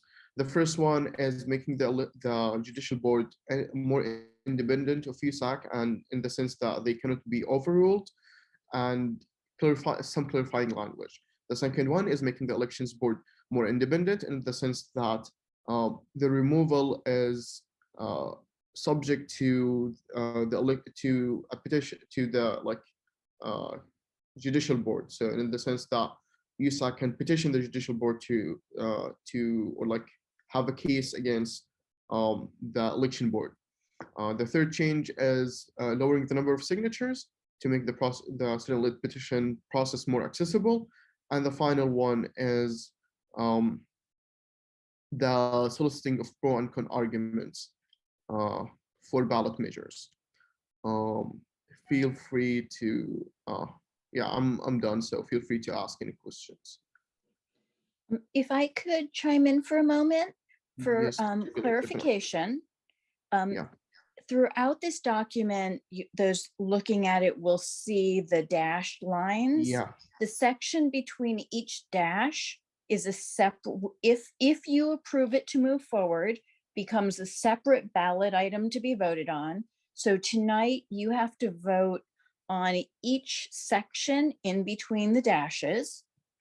And the one on the pro and con for ballot measures, to be clear, you're voting that the election board will solicit pro and con arguments about every ballot measure. Those arguments may not be printed on a ballot, so they don't actually go on the ballot, but they're about every ballot measure. And any of the things that you might approve tonight will be worded for the ballot as shall section blah, blah, blah of the Constitution, which currently reads, whatever the current language is, be replaced by, and then what the new language is, yes or no. That's how each section would appear as an item on the ballot if you choose to move it forward tonight. Thank you, Dr. Geller. Just one point regarding the pro and con arguments. From what I understood from you, that the main reason, or like the main argument behind that, is that similar to because candidate statements are not on the ballot, which is, I think, not true. The candidate statements, and I don't know, like Alfred is here, but like candidate statements do go on the ballot, if I'm not mistaken. Dr. Giller, I can't hear you. If you're If you can raise your audio, Dr. Geller. I think we Is still it? can't hear you, Dr. Geller. Yeah, I thought You might it be was. covering your mic. I'm not sure what's happening Okay, there. there. We can Yeah, hear you now now. it's So good. Yeah. yeah, candidate statements are not pro and con arguments. They are statements in about or in favor of the person running. They are no con arguments against candidates would be on a ballot. UCOP reviewed these proposals when they were initially submitted, and the response was that there is not a problem if the membership votes that election board shall solicit pro and con arguments, that election board can distribute those pro and con arguments to the students, but that those arguments may not be on a ballot. I don't have a way to change. That was the condition by which this section could move forward.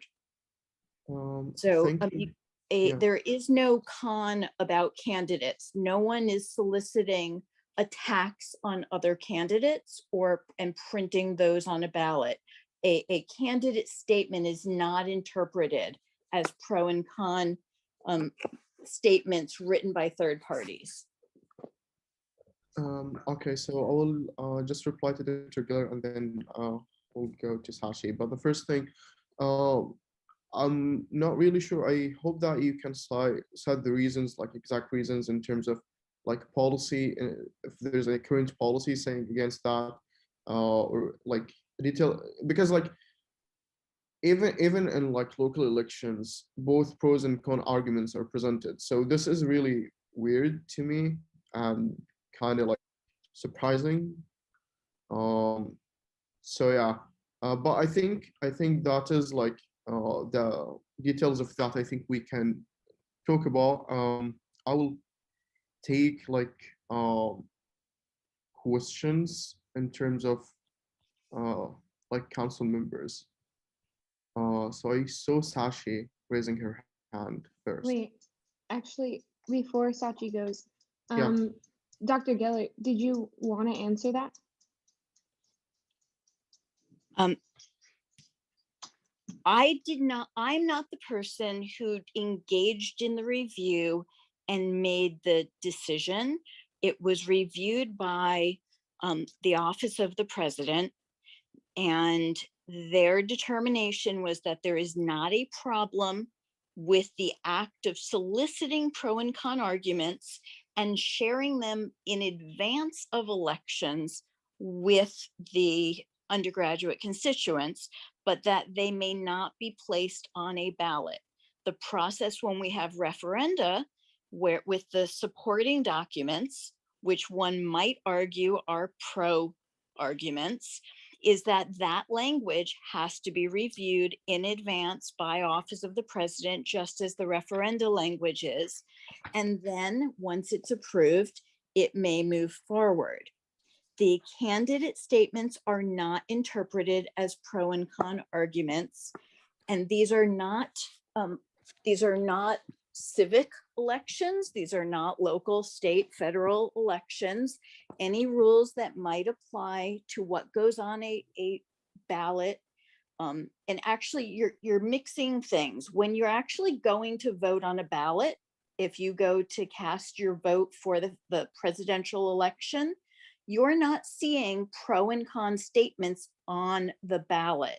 You're only getting the questions. The pro and con statements are in the voter guide that is mailed out in advance of the election. The ballot itself is clean with the question, the yes and the no.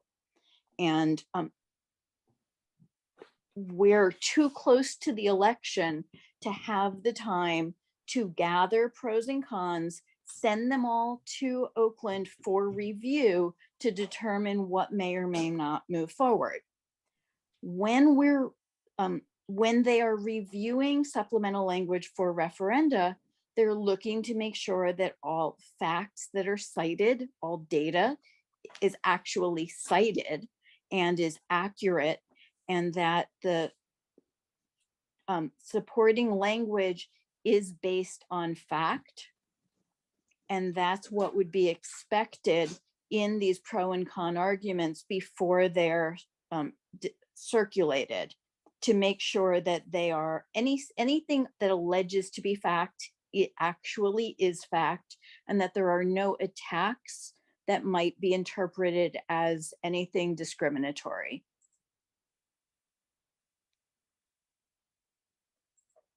Yeah, okay. Thank you very much, Dr. Keller. Yeah, thank you, Dr. Geller. Okay, let's go Sachi, then Emily, and then Laura. Yeah, thank you for this presentation, Balker. I was gonna say, to Dr. Geller's point about, the way that this would be presented on the ballot in terms of showing the original language in the Constitution and then what would be added or changed. I think that, for me to be comfortable voting on this, I would want to see that comparison. So, if you're not able to write that exact language right now, at least having the Constitution up and screen sharing both of those and highlighting the sections that you're referring to, I think that would be really useful, because I don't want to make a decision on a change or an addition when I'm not referencing what the original is. And then second, I just wanted to clarify for the public, and Dr. Geller kind of explained most of it, but maybe if another council member, Dr. Geller, would want to explain the kind of hierarchy of the UC Office of the President.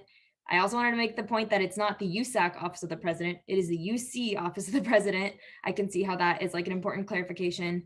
But yeah, I think it's something that's important to explain to the public, that for all of these constitutional amendments have to go through a process that is out of our hands as a council, and out of even Dr. Geller and your hands as UCLA administration. So yeah, if someone wants to give a brief overview, I think that would be helpful for everyone watching.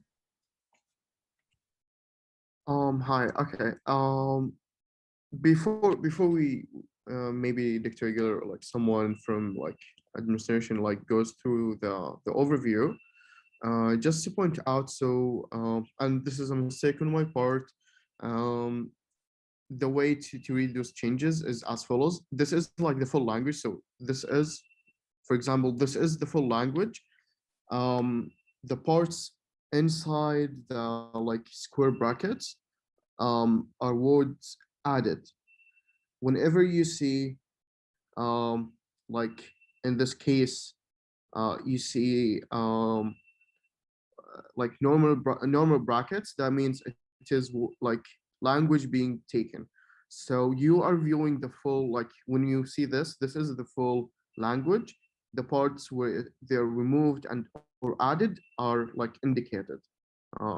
It might be a little bit confusing. I'm sorry for that. But yeah, does that work for you, Sashi?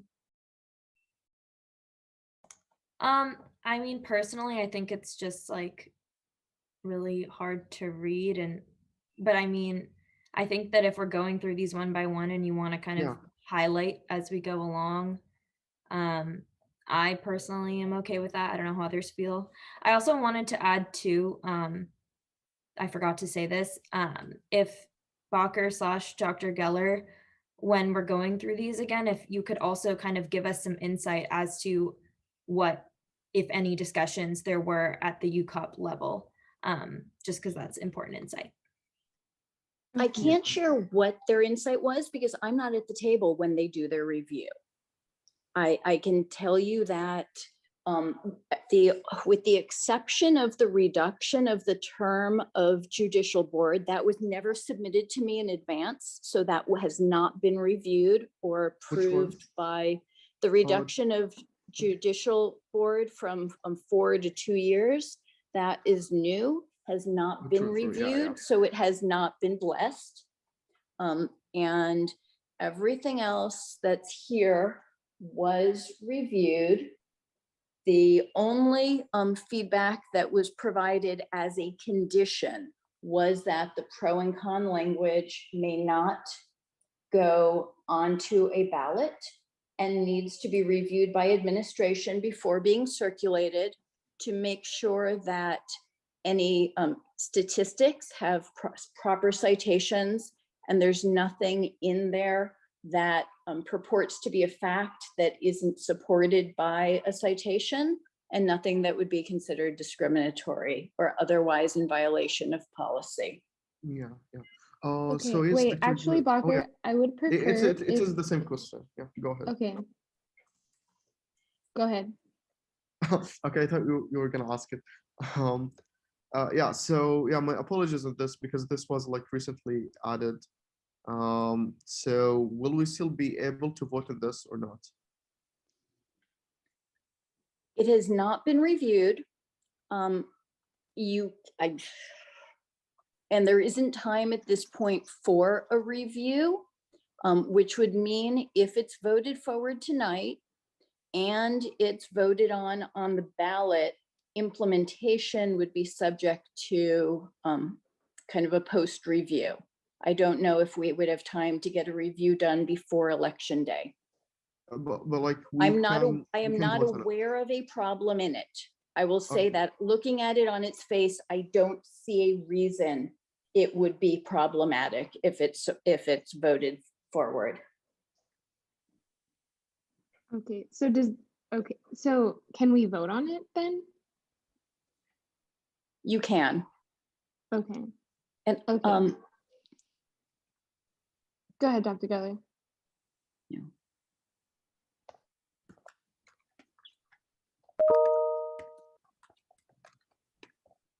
Did you want to make another point, Dr. Geller? No. Oh, okay. Awesome. So I would actually prefer if we just go through these one by one, and if folks have questions there, then we can ask questions. But let's just start with, Bacher, can you scroll up? Yeah. Let's start there with the first one and just like everyone just focus on that one. Okay. So for the first one, we're adding here Wait, language. Emily, did you have a question? Sorry, Bacher. Emily, you had a Yeah. question? I think me and Laura's hands were up earlier, but if we want to go question by question in terms of questions, wow, that's a lot of the word question. But yeah, then that's fine. I can wait. It's at the end. It's with the last one. Yeah, let's do that. Let's Cool. start with the Let me first put my hand question, down. with the first amendment. Go ahead, Bacher. Do I go? Yeah, go ahead, go ahead. Yeah, okay. Okay, so in this first change, so we're adding language, as you can see here.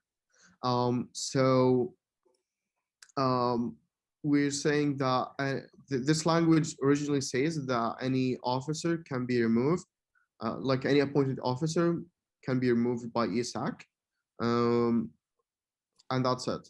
So we are saying that excluding student appointed to serve on elections board. So we are essentially excluding the elections board from removed language. That's the first thing. Bacher, I hate to cut you off again. Can you share what Dr. Geller just sent? Some council members asked that they would rather read that because it's a lot clearer. Okay. Let me just check. Go for it, go for it. Oh, okay. Okay, that's the really original. Yeah, that's actually great. Okay. Just a minute.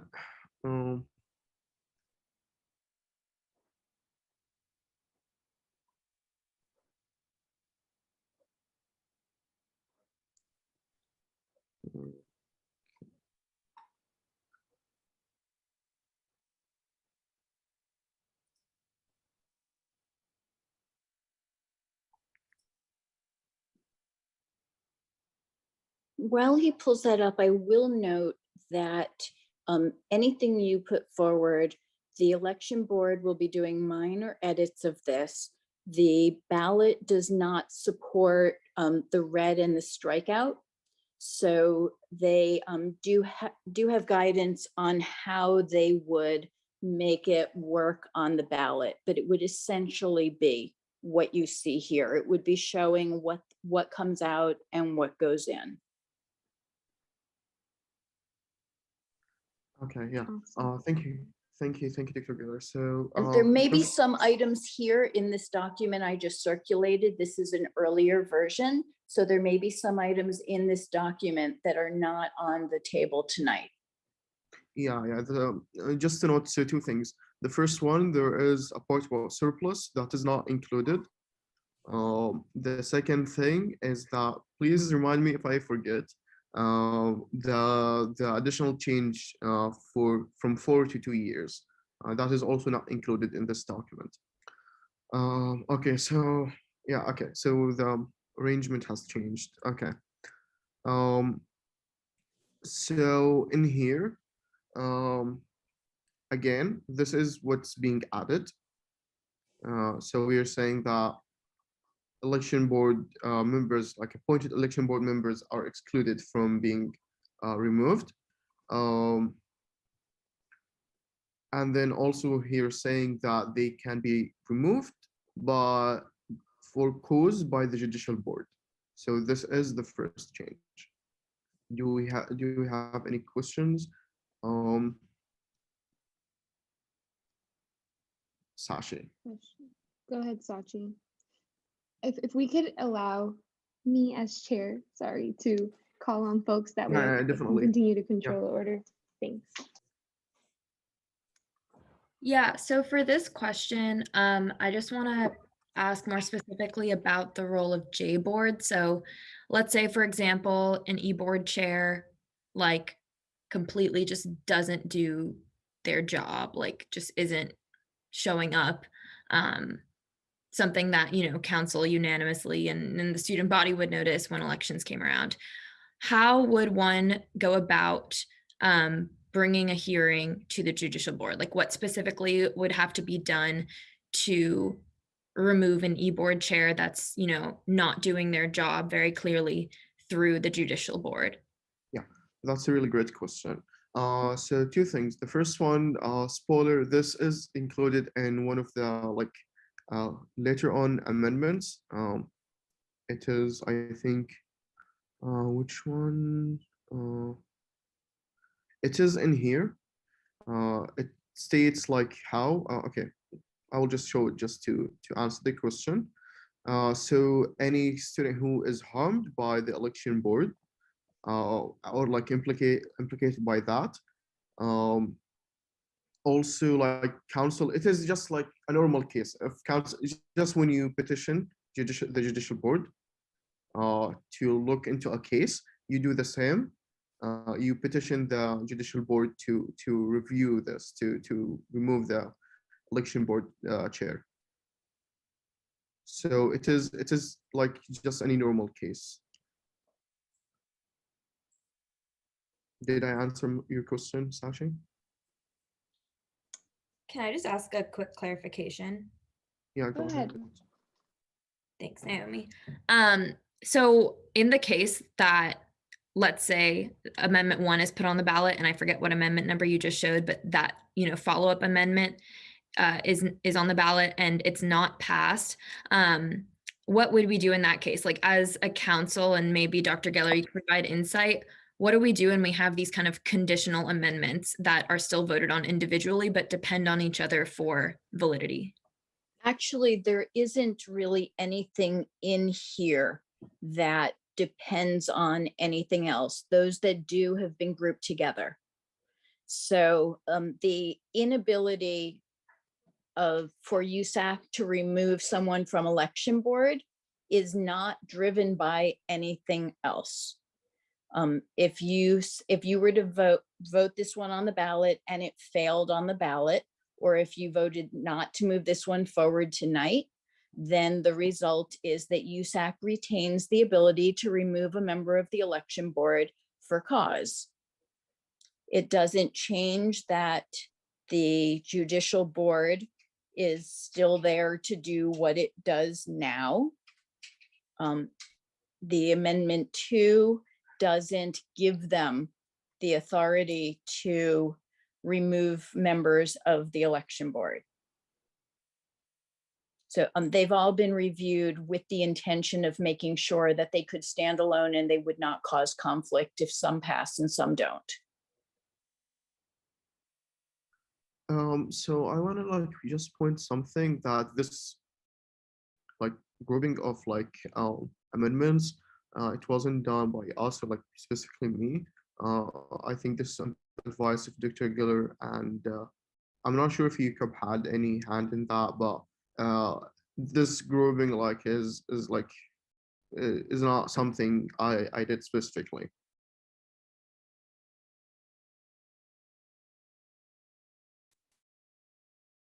But on this note, Dr. Giller, I think I think this one needs to be grouped with the first one because in here it says that um, it clearly says that like it goes to the judicial board. So if it goes to the judicial board and it is the jurisdiction of the judicial board, if this passes, like it's essentially the same thing No, as they're we're not saying. actually. The way they were written, the first one is the ability to remove a member of the election board. The second one is the ability to challenge the actions of the board without removing a member. So, oh wait, Susan. No, it actually says a Oh. proposal to impeach or sanction the election board. You're right. That's put in there. Yeah. So yes, no, you're right. Those the ability, so that this would need to go with. Yeah, So I this mean, one do I would just need to be copy it combined and with the put it first up one. there? This piece would need to be combined with the first one since they are both saying essentially the same thing. Okay, then. Thank you, Sasha, for this point, really.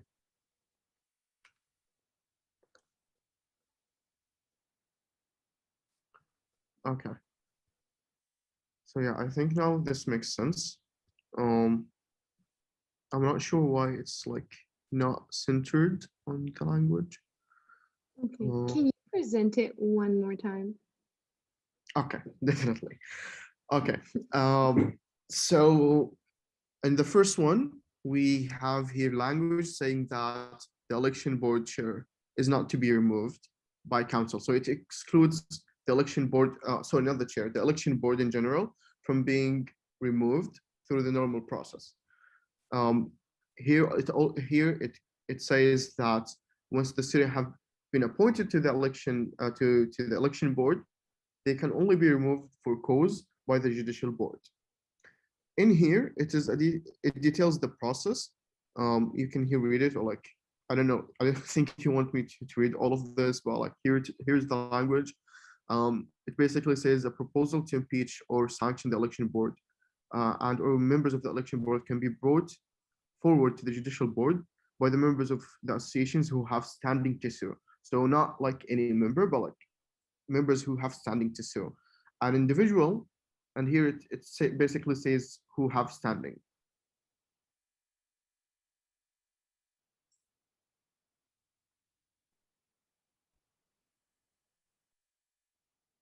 So Sashi and Promise, like sorry again, Naomi, go ahead. Wait, okay, I have a question before I go to Sachi and Yeah. Promise. So does that mean that basically any random student can, if they were wronged by election board, like it says here, they are personally implicated in a conflict with the elections board, they have standing to sue and remove? So they have standing to sue. The judicial board, like any case, can deny the petition. Like it is a normal, like this is a normal case, you know. It is a normal, like similar. It follows the rules of the judicial board. So you submit a petition. Right. Yeah, And definitely understand that part. yeah. Okay. Sachi? Yeah, I just had follow-up questions about, judicial board proceedings. So given, the necessity of haste for elections board, especially when it comes to election season, but even just throughout this entire year, there's very strict deadlines that need to be met. There's a variety of preparation work and hiring that has to be done like on very specific timelines. So given that, there are these deadlines and timelines that eBoard needs to meet. In contrast, I'm kind of seeing the judicial board process as something that's a little bit longer, or actually a lot longer. I mean, we had eBoard and councils in many years past have eBoard coming to council meetings almost every week, especially as elections start to creep up. And so, what would you say to the efficiency of being able, and really honestly for the student body to be able to communicate with the elections board if the only way to, lodge any concerns or comments or complaints about anything that they're doing is through this really formal process through the judicial board that takes, 2 to 4 weeks to at the least to get started? Yeah.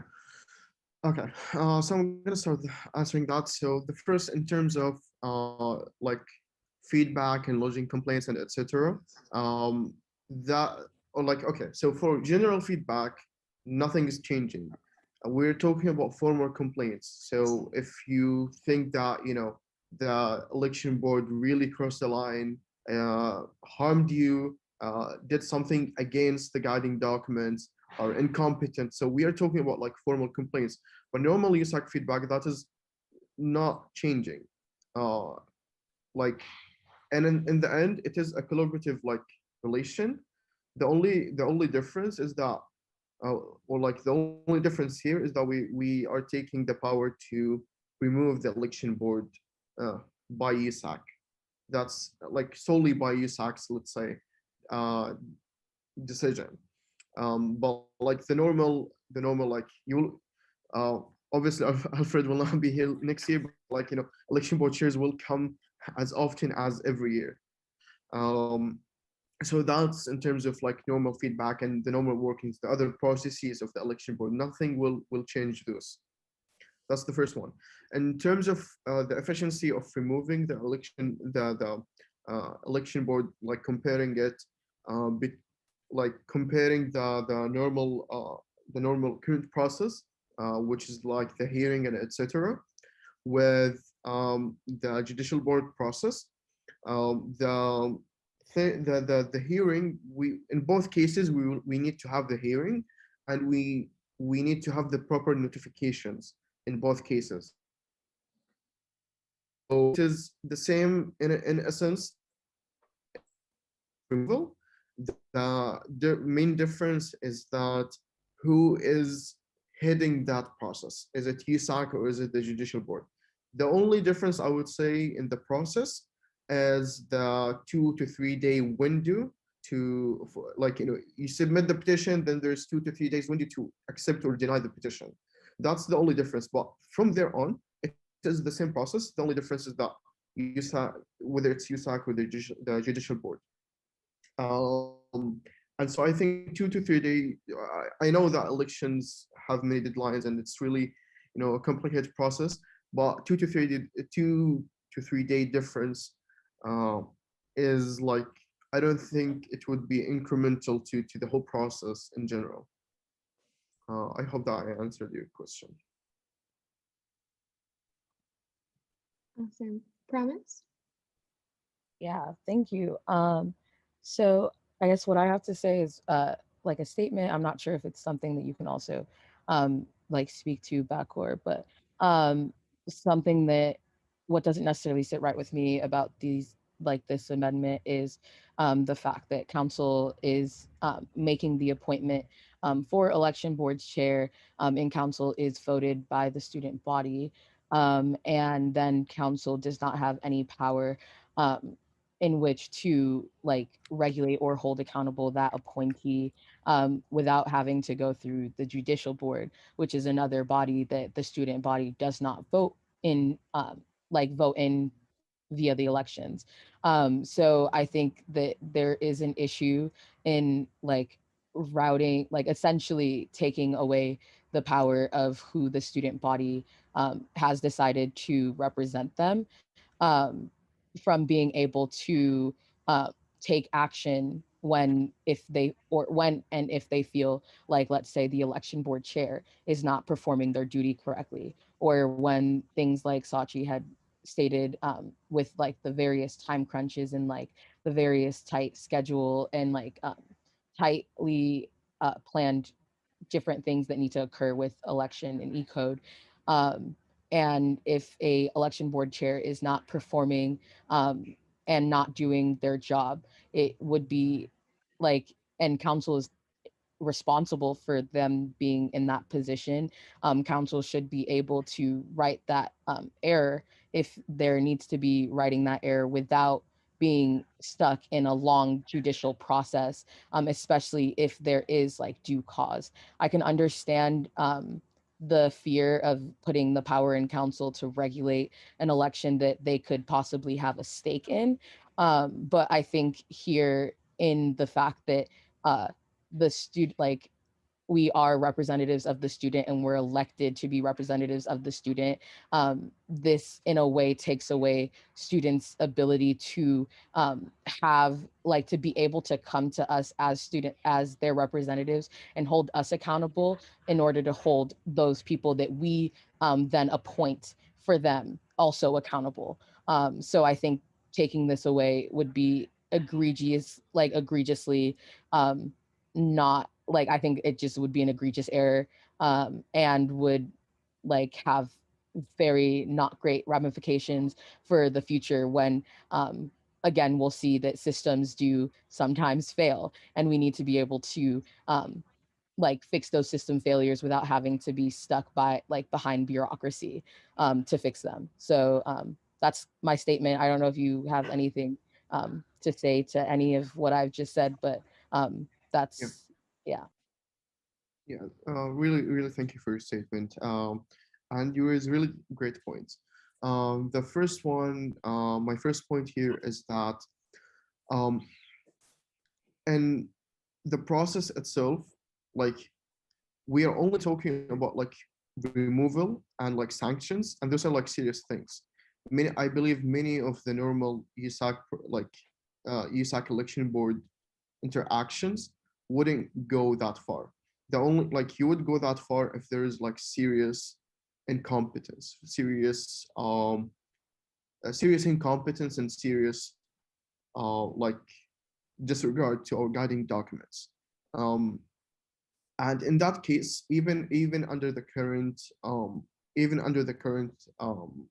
process, it would take minimum two weeks to do the actual removal, because you would first discuss, like, if you will have the hearing, you will need to notify the like whoever like is being removed, and then comes the hearing and the removal after that, like the vote for removal.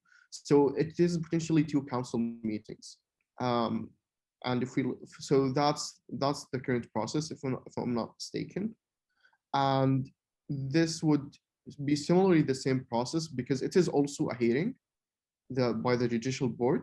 The only difference is that the ones the ones making the decision, or the ones guiding this hearing, is the judicial board instead of USAC. In terms of like being accountability, there's two things. The first one is we do have the first, I would say, check, or like accountability, like ways we can hold or like make sure that those things don't happen. The first check is the appointment process. We can make sure that we appoint competent people. Your argument about not being able to act, I would totally agree with you. If this was Comboard, I would have a different like opinion on this. But due to the sensitivity of the elections board and the judicial board in general, and USAC's political nature, I would say, and the independence between these two bodies in terms of like being able to remove or like sanction like the election board, I think that separation is needed. Awesome. Emily? And after Emily, Jonathan, could you also give us CRC's recommendation and then a motion? I know you said earlier that like the check is the point competent people, but I think it's important to understand that we don't know how elections are going until they start, right?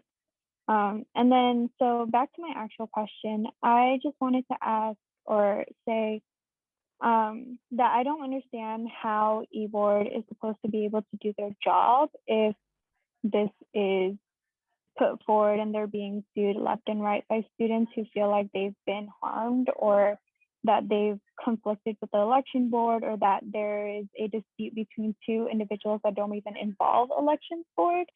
We already know how hard Navi worked last year. We know how hard Alfred is working this year. And Naomi and I definitely know the extensive labor that goes into preparing for a judicial board hearing. And so what I would say is that this amendment is actually very dangerous to the ability of elections board to competently do their job. Okay. Is that all, Emily?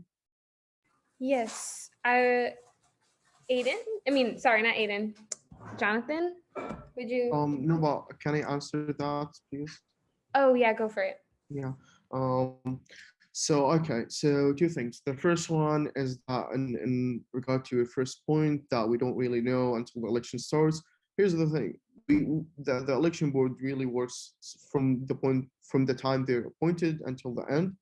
I would say that if we do have an incompetent board, it will really show up from the beginning, unless something magically happens and makes the election board suddenly, incompetent. But incompetence is really hard to hide with the responsibilities of the election board. And I think Alfred, and even if Navi was here, he's obviously not here, but the amount of work from day one, if there was an incompetent board, they would fail from the first month. It wouldn't even need to go to the time of the elections for us to really discover that they're incompetent. It wouldn't happen just magically. That's the first thing. The second thing, so the point about preparing for a hearing, I totally agree with you. However, there is one thing that before the hearing is that that's the only main difference between the current process in terms of time and the new process, which will be the duration, the 2 to 3 days. I'm not sure if I think it's 3 days. 3-day duration in which the judicial board would decide if this is a valid petition. So if you can see here, it says that students who have standing, and it specifies that if the judicial board sees that those standings, the student have, or like the entity that is suing does not have standing, then the petition would be rejected. And you wouldn't even, election board wouldn't even know that or I would say, wouldn't have to do much if anything at all, because it will be denied from the start. So it won't go to a hearing unless there is like a proper standing. That's one of the things that the judicial board do really check before that. One last thing, I would say again, and I know all of you know that already, but just a reminder again, yes, the merits of the amendment is important, but also just a reminder that we are and echoing what has been previously said, in this meeting, that we are not voting on if we like this amendment or not. We are voting on whether we would give the students the chance to vote on this amendment. So yeah, those are all of my points on this. Awesome. Okay. Can we now move into Jonathan giving CRC's recommendation? Absolutely. So CRC met earlier today. For both of, we voted on these sections individually because they were different sections at the time. But for both of them, we voted 0 to 4 to 0 to recommend to the council to not approve for addition to the ballot.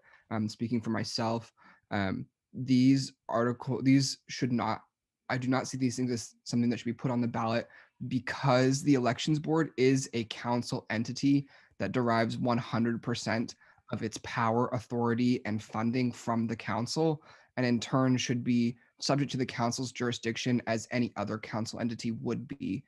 So in that sense, to me, these amendments are not in line with the factual truth of what this body is. So that was why that was kind of some insight from CRC.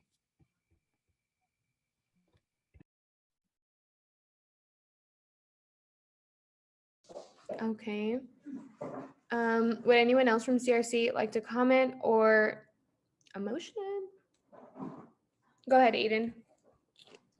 Yes, just seconding the CRC opinion. I voted no because for the first section, really one of the key duties of council is oversight, and this would remove oversight. Our oversight responsibility would be shirking our oversight responsibility by kind of delegating these powers away in a way that we don't for any other appointed board. We don't do this for ASU CLA Board of Directors. We don't do this for COM Board.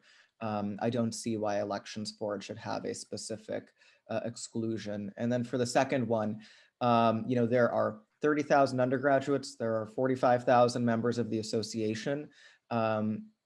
Elections are by nature divisive and people will feel aggrieved no matter what. They currently have pathways for appeal. They can take it up with the election board, and if that they don't view they're being treated fairly by the election board, they can petition it and appeal it to judicial board.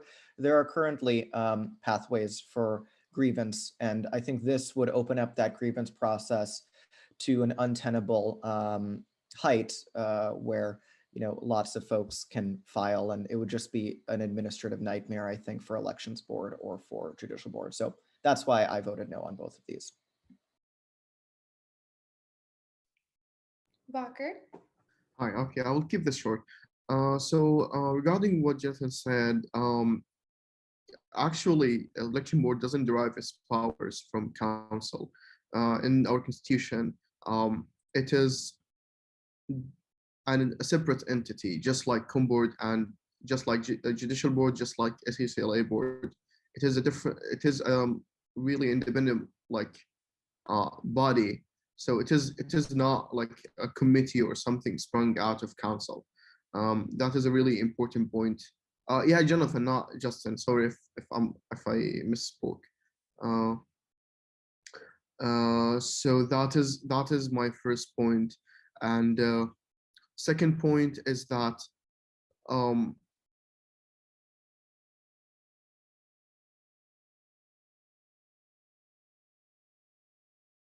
hi, can you hear me? Hi. Yes, we can hear you. Okay, I don't know, it just suddenly cut off. Second point, those actual points who have standing, it is really similar to other parts of our bylaws in terms of the election code.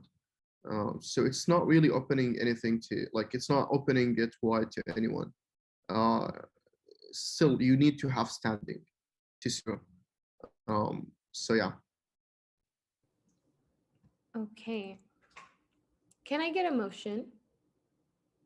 I think we've talked about this for long enough, and I think folks are going to vote how they see fit at this point. Then I'm gonna motion. So I motion to approve the first proposed amendment to the Constitution, changing Article 2, Section F, and changing Article 9, Section B. I second. Walker motions, Noe seconds. All in favor, please raise your hands.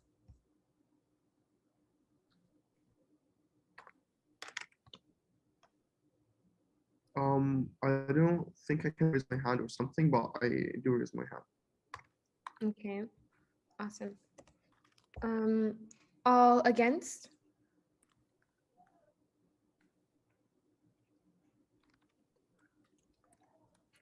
Okay. And no abstentions. Okay. By a 1 to 12 to 0, the motion fails and the proposed amendment number 1 is not approved to go on the ballot. Baka, can you move on to the next one? Okay, definitely. This is the next one.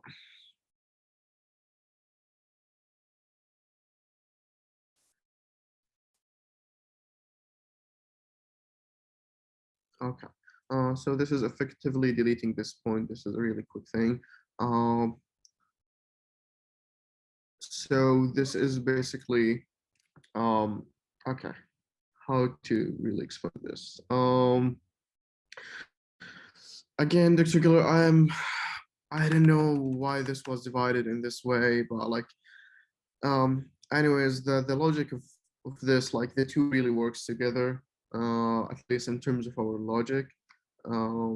So the first thing is that in here, we define the like broader jurisdiction of the judicial board.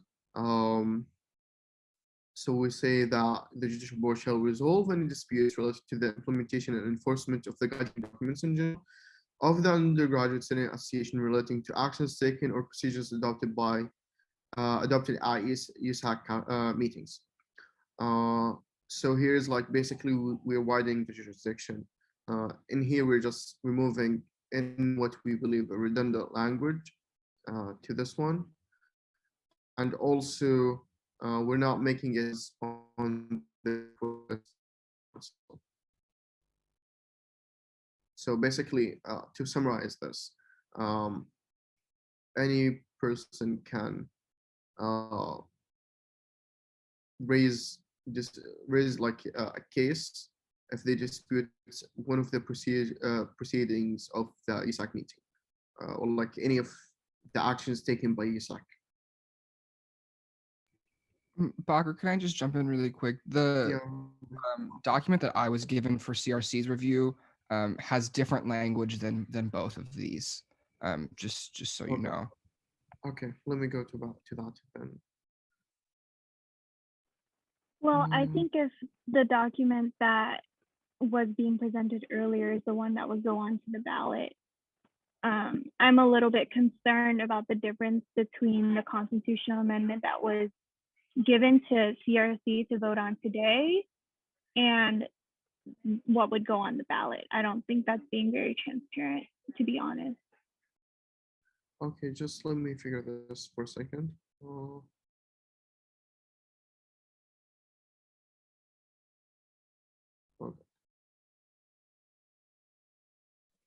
To give a little context, there was a separate movement that was attempting to put language on the ballot through petition rather than having USAC vote on it.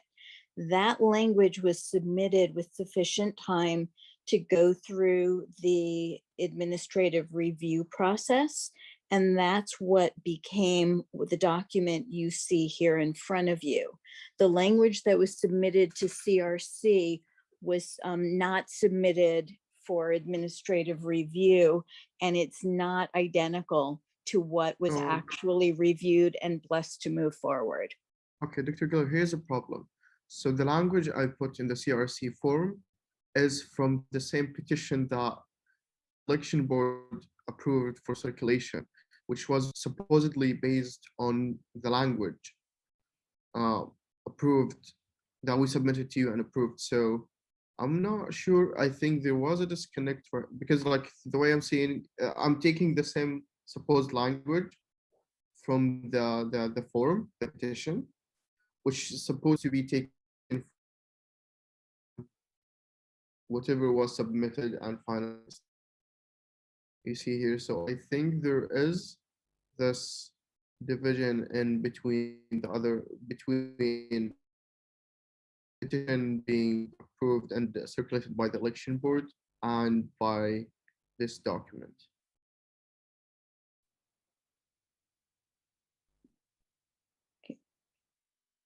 I don't have the petition. I haven't actually seen that. If you want to go ahead and pull up the document that you're working from, we can take a look at it. Okay, just a minute. So, okay, this is one thing.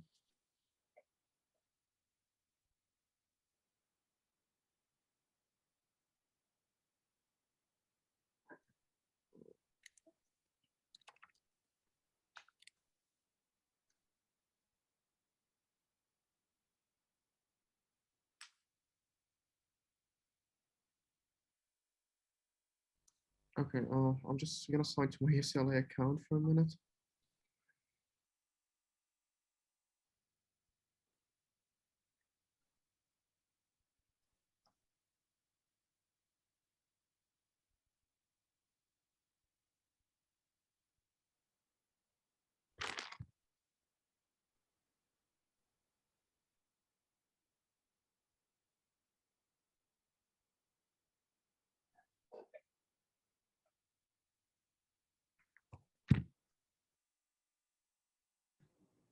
Okay, I got kind of lost, but what exactly are we waiting for?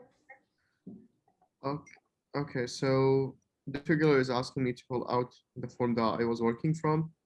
Okay, so here's, okay, let me express some context. So first there was the review, and from the review we took the language and put it on the petition, which was circulated by us and approved by the election board. So like the form was created by the election board. Uh, and then I came and took the language from that like form and put it in the CRC form.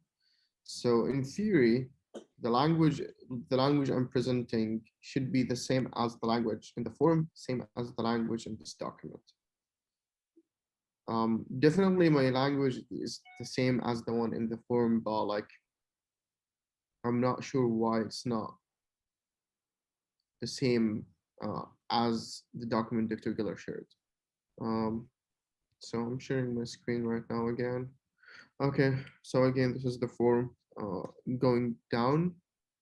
So this, you can see that those are the changes.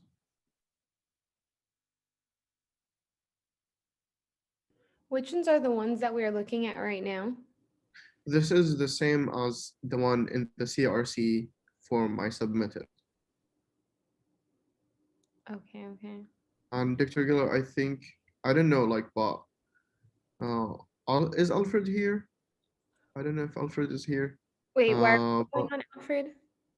because like this form was made by the election board. Okay. Like he was in the meeting when that happened. I wasn't.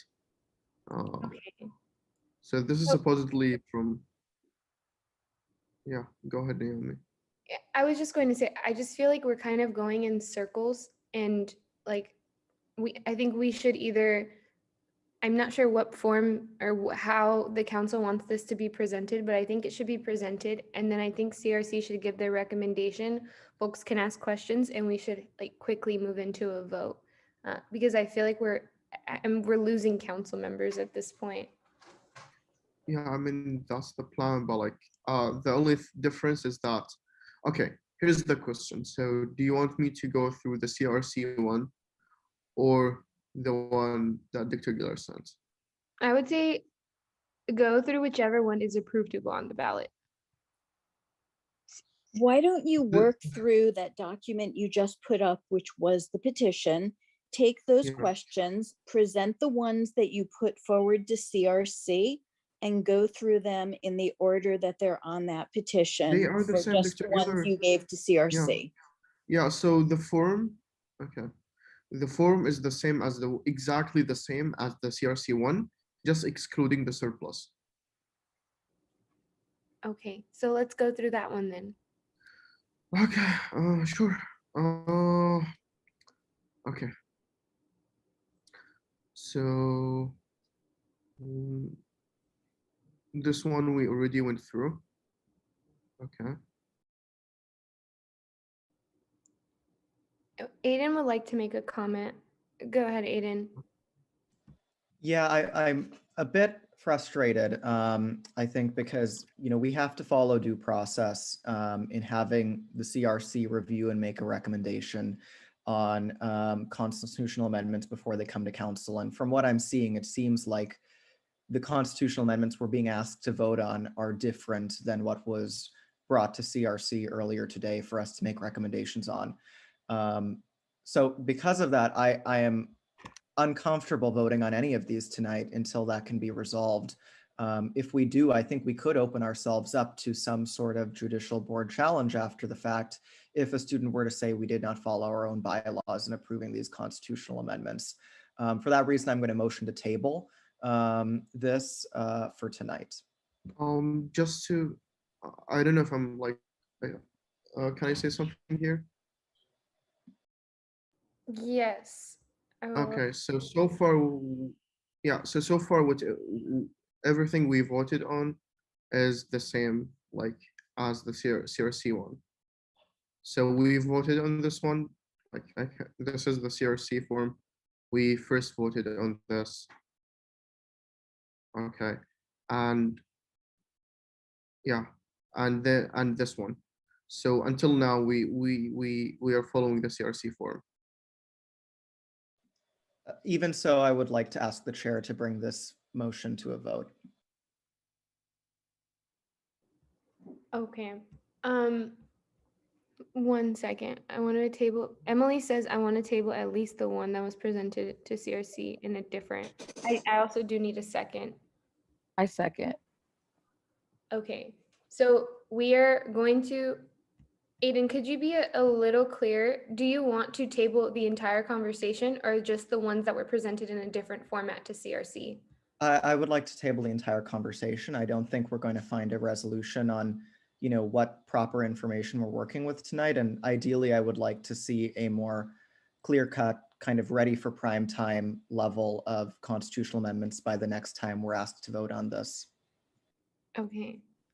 I agree with Aiden, or I like second the motion, but just wanted to also say like I am extremely confused at this point because it seems like there's like 3 different versions now, or like there might be, and I would feel a lot more comfortable if like we had just the single thing that we were all looking at to know what's going on, because I just don't feel comfortable. So, Okay. yeah. So I'm going to, so people motioned, somebody second. So Aiden motion, Promise second. Let's. Actually, you cannot do that because if there is still a discussion, you need to first motion to end the discussion by 2/3, and then motion to like do this. And I clearly have something to say here, so and by definition, the discussion is not has not ended. I would say that the motion was to end the discussion. Okay, so that needs to be approved by 2/3. I was going to go into a vote before you interrupted me. All in favor, please raise your hands.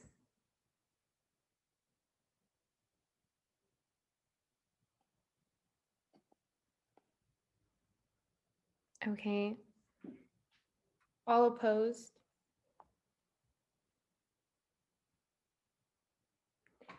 Okay, by a vote of 12. I'm raising my hand, by the way, for the opposing. Yes, I caught that.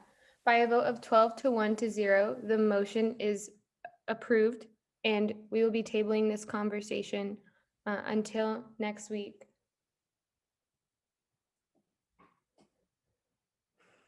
Okay. Can I ask, Naomi, is Alfred here and can he tell us if you vote language in next week, do they have time to add it to the ballot?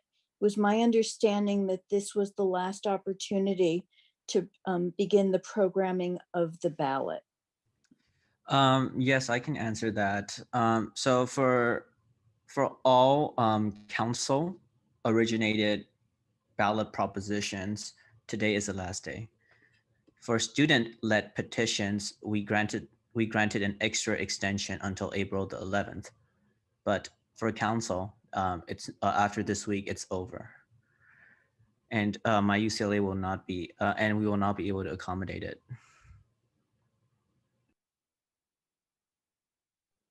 Okay. Dr. Geller, did you want to continue on that point? No, I think that's fairly consistent with what was my understanding. So if you table it tonight and bring it back next week, it will be too late for you to put it on the ballot. And so it's up to you to decide what to do. You have taken that vote to table, which is essentially a vote to not move forward with the matter. If you were to, have a reason to decide to revote and to want to move forward on any of those tonight, that would be up to you. But the deadline that was provided for programming the ballot is before next Tuesday's meeting. So unless you were to call a special meeting to happen, presumably this Friday, you would not have another opportunity to put that back onto the table.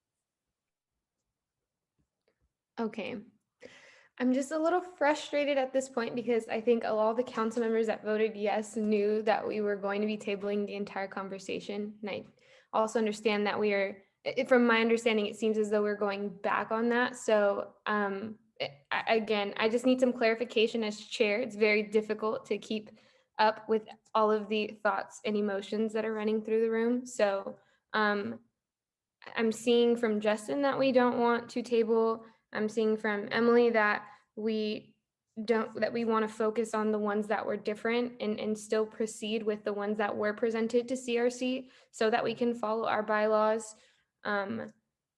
Laura, Bacher, do y'all have anything different to say? Yeah, I just wanted to, point out that I assume that Bacher was aware that this was going to be the last day and that Alfred was going to do his ballot measure, as was the agenda for tonight that we received on Friday. I'm sure other council members, I'm not speaking for anyone, but I personally read the amendments that Emily sent in the folder, and I feel comfortable voting on those specific amendments. I think there is an issue on Barker's end if those amendments are different to what he gave Emily on Friday. So yeah, I feel really uncomfortable that we've been provided new information tonight. And yeah, how I see it is I think we should vote on what was given to us on Friday. And if it's different, then I'm sorry. But I think, yeah, table it and it won't go on the ballot. Okay. I'm kind of in agreement with that. So this is what we'll do. Bacher, you will have time to get your presentation to be a little bit more clear. That way, when we come back, we are voting only on what CRC has approved, and that's it. If it's different, then there are no changes to be made. It's going to be voted on as is presented. And we are, again, going to go in the same order as you will present. CRC will give the recommendation. There will be 3 questions max, and then we will go into a vote. Okay, but we can first go into officer reports. I'm sorry, Alfred and candidates, we are going to have to table. We're going to have to move on and come back to you all. Okay, I'm actually going to skip my officer report for tonight. Bacher, I'm going to move on from this point. Awesome. Go ahead, Emily, with your officer report. Hi, just really quickly, I'm gonna make this brief since I know we've been here all day. I just wanted to share that my office has released a kind of resource guide on transformative justice for folks who are interested or want to learn more about the topic. And my revamped advocacy partnership committee is conducting coffee chats with any interested student organizations all the way up until week 5. So if you know any organizations who need resources or support, to please share that. And then finally, that My Put Workers First folks released one last undergraduate student workers survey so that they can compile a report to share about the conditions that student workers are facing during the pandemic, and to hopefully share with administrators. So please share, fill it out if you can. And that's all for me. Thank you. Awesome. Thank you. EVP? Yeah, I'll go very briefly. We continue to be engaged in our meetings with our elected officials. Today, the office met with City Council member Kevin De Leon on issues of housing affordability and pandemic response. Looking forward, we're preparing, as I mentioned last week, to kind of restart the Bruins Vote campaign leading into the May 18th special election for the assembly district that represents UCLA. We're also planning a candidates forum to make those candidates accessible to the UCLA community so students can know who they're voting on. And then finally, myself, Naomi, and Emily had a meeting focused on campus policing and campus safety this morning, so that advocacy is ongoing. Thanks. Thank you, Aiden. AAC? I'll go very briefly. Our student advocate board is officially, well, we're sending out results, but we should be meeting soon to get that training going through for our first student advocate board. Yay. Books for Bruins has officially been released. Released yesterday. It's due a week from yesterday, so I guess next Monday. And I feel like I had something else to say. Okay, you know what? Just I don't remember, it probably wasn't that important. Never mind. Thank you. Thanks, Breeze. Gen Rep 3? Hello, yes, I'll be quick. My office has completed a few surveys, which hopefully will be released in the coming weeks. Some of the topics we are covering is mental health and the athlete experience at UCLA. We also got our marketing director back, which I'm happy about, and we will be sharing our But I Thought campaign in the coming week as well. Yay. Okay. ISR.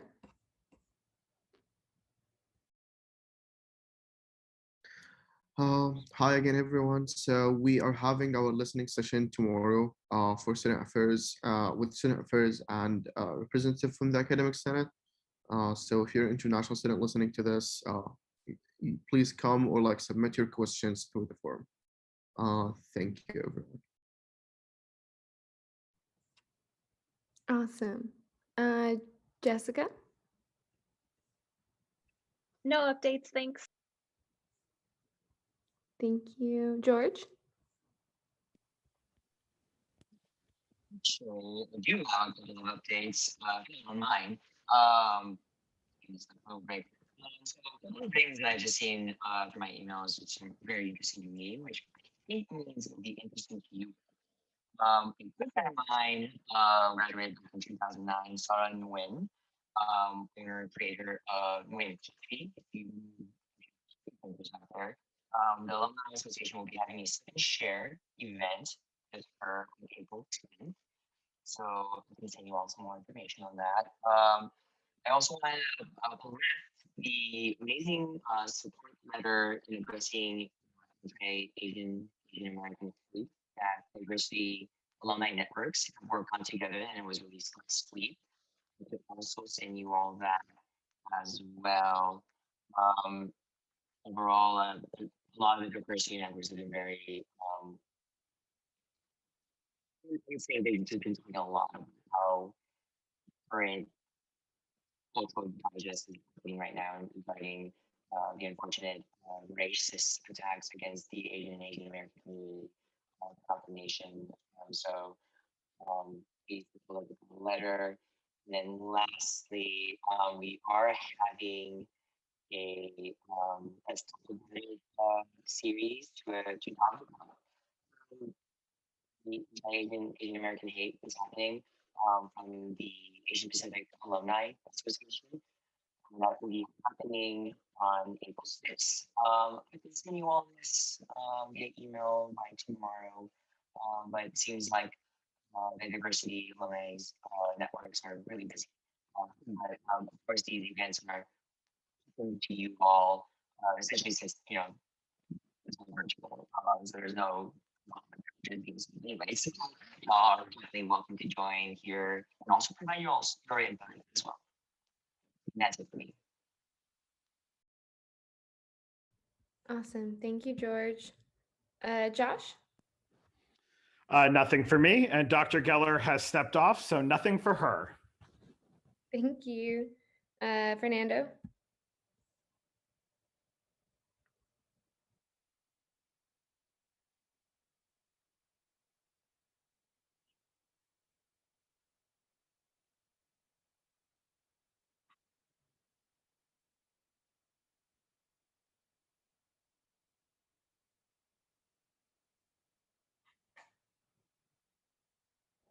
Thank you, Fernando. And then Patty? No updates. Awesome. Okay, and I lied. I just actually want to give like a quick update. We met with the Response and Recovery Task Force, and there were just some key things that I wanted to note. In that libraries, again, are going to be expanding density to almost 75%. Housing and student activities are still not expanding and are currently still not in conversation for the rest of this quarter. Commencement has still not been decided yet, as Jonathan will be the first to let us know when it is decided. There was a proposal to allow undergraduates back into the research labs following President Drake's lifting of the ban for university travel. And then, of course, we talked about fall housing and have been advocating with, of course, the comments and issues that were raised earlier today about making sure that transfer students, especially Pell eligible transfer students, are prioritized within housing considerations next year, because that's really important. So yeah. Okay. So we're coming back to this, to the constitutional amendments. So Bacher, if you can present the second constitutional amendment in the form that was approved by CRC, that would be awesome. Okay, hi. Just a Actually, quick thing before. oh, go ahead. Yeah. No, go ahead. I was going to say, you kind of already presented it, so are you okay with CRC just giving their recommendation? Yes, for sure. This I want to just say one thing and clarify another thing before that, and then it's okay. Okay. Okay. So the first thing, it's sort of an apology. I really do apologize if I interrupted and stepped on anyone. I did get consumed by the heat of the discussion, so I'm really sorry for that. I did not mean any disrespect. And while like they've done that in like private, I did the interruption in public, so I thought a public apology is needed. The second thing is that um, the language that we voted on until now uh, was similar, like the same as the CRC submitted form. And when I started presenting Dr. Geller's form, like document, I was under the impression that those two would be the same. Uh, I honestly don't know why the two are different. There are different people like involved in this process. So I did not mean to present something different from the CRC form. Uh, my impression was that they are both the same, but definitely from what you're saying, it's not. But yeah, so far we just reviewed. We didn't like have we didn't so far the language we reviewed or like voted on is the same as the CRC form. You can take a look at that again. It is this one and this one, which we voted on in the same time. So yeah. Okay. So the one that we are discussing is this one that you have highlighted here? This one is like the ones that we already voted on, so we don't need to like redo it again. Okay, sounds good. Which one is the one that you're presenting right now? So the one I'm presenting right now, okay, is this one. Okay. Okay, CRC, could you give your recommendation on that one? Yes, so for this one, CRC voted 4-0 to recommend for approval by the council. We said that this is already something that judicial board essentially already does. And it's how judicial board practices, but this amendment would just codify the things that judicial board already does. Okay. Any questions from council?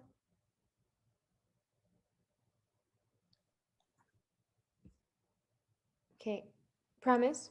Yeah, I just wanted to ask a clarifying question. So this one, that just states what judicial board does. Is this the one that shifts council's like check over judicial board, or? No, it's not. Okay. Okay, thank you. Just wanted to clarify. Okay, so if there's no questions, can I get a motion? Okay. For the sake of this, I'm just gonna motion all of the amendments. So I motion to add to Article 6, Section B, the following, which is highlighted as a constitutional amendment on the ballot. Second. Okay, Bacher motions, Aiden seconds. All in favor, please raise your hands.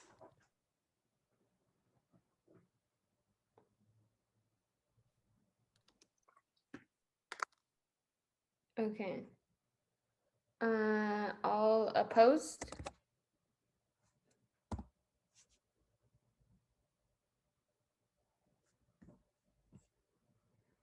Okay, Promise, is that an oppose? No, sorry. Okay, all abstaining.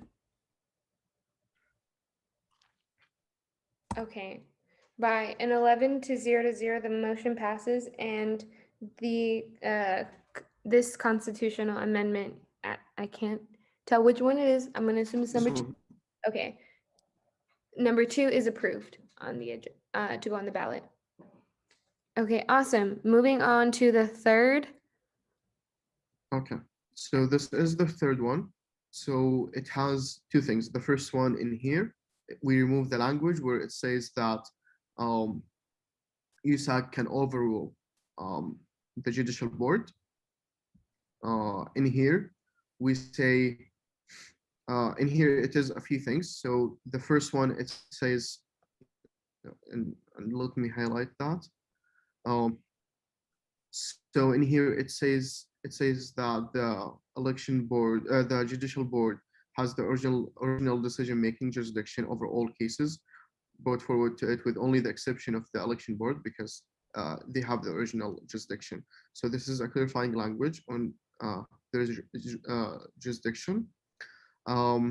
Here it also says no individual within the undergraduate association can overrule like the judicial board. And it also says that it states clearly that the judicial board decisions are binding and cannot be overridden. So yeah. Okay. CRC, could we hear your recommendation here? Yeah, so for this one, CRC voted 2-0 to give no official recommendation to the council. For myself personally, for reasons I think I reiterated the last time we voted on this one, I personally do not believe that council's overrule power should be taken away. I don't think that modeling after the US Supreme Court is something that we actually should strive to in that sense. And I think that 3/4 of the current council would represent a majority of the current student body's voice and would be sufficient in that sense for myself. If any other COC members have thoughts, I'd love to hear those as well. Aiden? Yeah, my thoughts were the same as last time, since this is very similar to what we voted on before. I think this is just a compelling question that the student body ought to weigh in on, since it's come to our table a number of times now. Okay. Elijah? Yeah, like Aiden, I feel like this is a question that has come up a few times, and I believe that the students should have a say. Awesome. Zuleika? I just wanted to say that if we are going to vote for this, we should also think about how students or USAC can potentially petition to override a decision that's made by the judicial board, because I think that having no check at all on the judicial board can be potentially dangerous. I also think that if we're going to take away this power from USAC, then we should also think about whether judicial board, and I'm not really in favor of this, but I think that, well, actually, I don't know how I feel about this. Judicial board members should be elected if there's not going to be no oversight. Ditto to that point. Is there, can USAC remove JBoard? As it stands right now, I don't believe we can.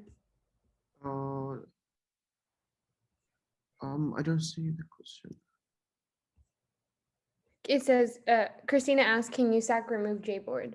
Oh yeah, they can. This doesn't change anything about USAC's power to remove Gboard. It just removes the power to override them.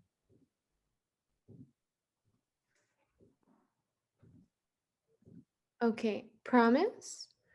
Promise, and then Emily will be our last question or comment. Yeah, I think that, like, just to re-emphasize like what Zuleika had said, like, if we are as a council to put this up for the student body to like weigh in on and like vote, I do believe that um, we should be careful in the fact that we don't have like there, like, where is the other check if the check isn't going to be the elected students that also appoint these people, like who the student body elects, also. So it's like, if there isn't this like here ready to also safety net and like ensure that there is like oversight, um like I'm not necessarily sure that it may be the best idea as it stands to um like put like kind of just like throw this out until there is like another way to ensure oversight, um like if not like by elected officials, then J boards should be elected themselves, so that they can be directly held accountable, and at the mercy of their constituents student body. Awesome. Emily? Just wanted to reiterate what Zuleika said in the chat. Even we are able to remove JBoard members, but it doesn't override what they rule. And my second point is that I would personally rather feel more comfortable having oversight over JBoard in terms of each ruling rather than removing justices, just because like I disagree with the constitutionality of their ruling. And then my last point is that I am uncomfortable giving this much power without a check to the USAC president, who is the appointer of the judicial board. Thanks. Thank you.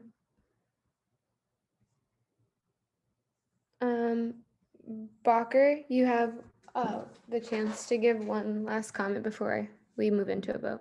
Yeah, definitely. Thank you. Okay. So the points you brought up are great.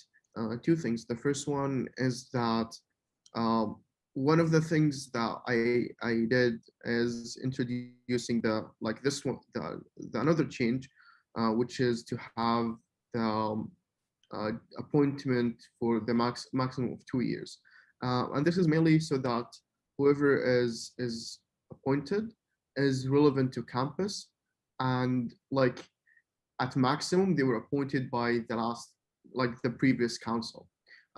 So this is in a sense I'm trying to improve the appointment process. I realize this is not, and like similar to what was said in like about the birth referendum, it's not a Swiss knife. It's not a solution for everything. This won't be the last constitutional amendment probably, and there will be definitely problems happening in the future. So this is like, it's a big issue that I think I'm trying to solve it by parts, but that I definitely, it doesn't solve the whole issue. But the question is, it's something that better than like nothing. Thank you, Bakr. Can we get a motion? Okay. I motion to remove and to edit Article 6, Section C, and add it to the ballot as a constitutional amendment. I second. Bakr motions, Laura seconds. All in favor, please raise your hands.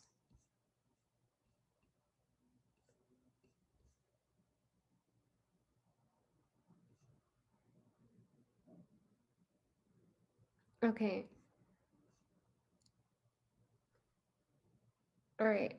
All opposed?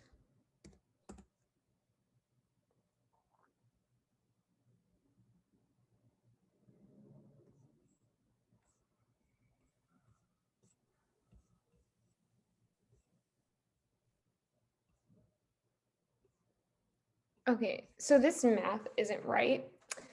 Can we try this again? And can you all please lower your hands when you're done voting? Okay. All in favor, please raise your hands.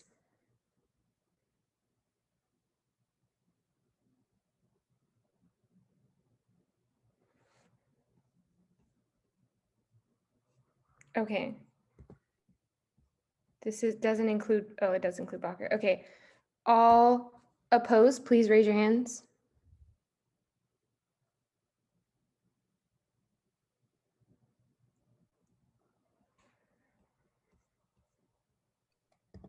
Okay, and all abstaining. Okay. By a vote of 5 to 8 to 0, the motion fails and this will not be added to the ballot. Okay, Bakr, please move on to the next one. Okay. So in here, it's a simple thing. We're changing it from 4 to 2 years, the maximum serve limit. It doesn't say, it's not a 2-year appointment, so it doesn't exclude transfers. It just says the appointment is a maximum of 2. So like you can serve like a year or like 1 year and a half, whatever it is, but 2 years max. And this is mainly to make the judicial board more relative to the current campus, and that yeah, that's it. Okay, awesome. CRC, could you give your recommendation? Yeah, so for this one, CRC voted 0 to 3 to 1 to not recommend this change to council. For my own personal self, I would have been in favor of this one had the last one passed, but as I was also not in favor of the last one, that was not, I guess, like the goal of this, but I saw that as maybe perhaps more of a check if the check from council was removed. But with the check from council staying in place, I personally don't see a reason or need for this one. I don't know if I know other CSU members had different thoughts on this one too, so, or reasonings. So if anyone wants to jump in. Any other CRC members? Go ahead, Aiden. Yeah, no, I'm sorry, I lost my train of thought. You can go on.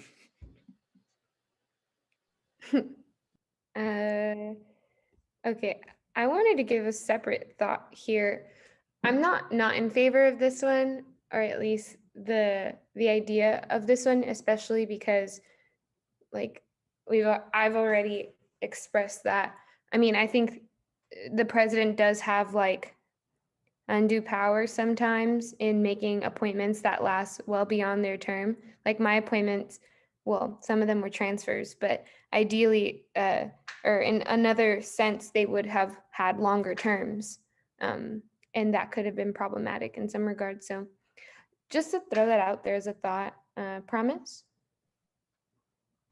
Yeah, I like want to like plus one what Naomi just said.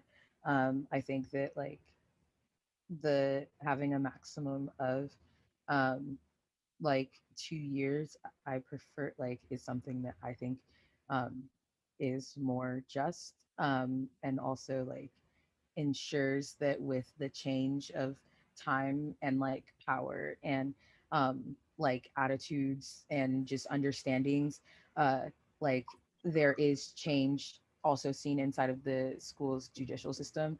I like am not a proponent of lifetime appointments. I don't, like Jonathan had said earlier, I just don't think that we should like run our judicial system the same way as the US like Supreme Courts do. um I wanted to ask a clarifying question, because I see here like the parts that say remove there, it's like a whole large chunk. Um, so for this change, would it just be the part where it says like it would only be the change of um, like changing it from 4 years to 2 years? Uh, yeah, it, it says change here.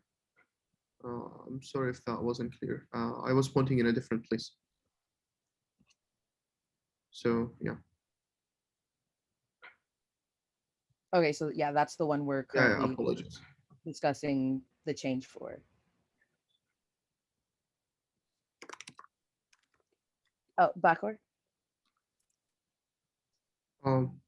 What? Oh, sorry. I was asking, so is this what the changed language would look like? Yeah. So it's just basically switching four to with two. That's it.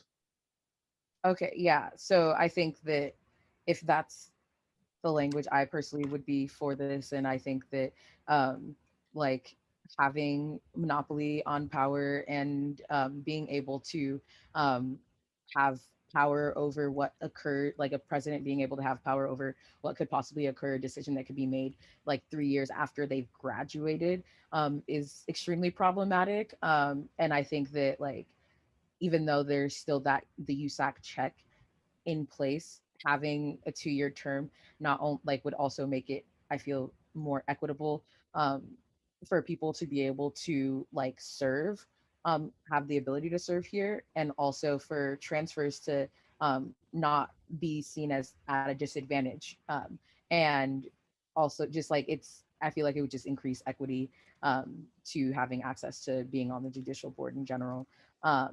So like in that regard, I feel like this is a something that I would support.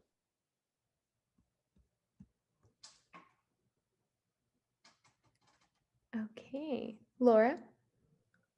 Yeah, I just quickly wanted to say that I really second Promise's point, as well as, I agree monopolizing power is really dangerous. And yeah, we don't want to be mirroring the US system because we all know how flawed that is. But yeah, it's about, I think, well, my hope is that in the future, USAC becomes a more accessible place and a place that is, I guess, not as elitist as some people feel it is. And I think that this is an opportunity to pass the torch more often to people to be involved in the politics of their school. So I'm all for this one.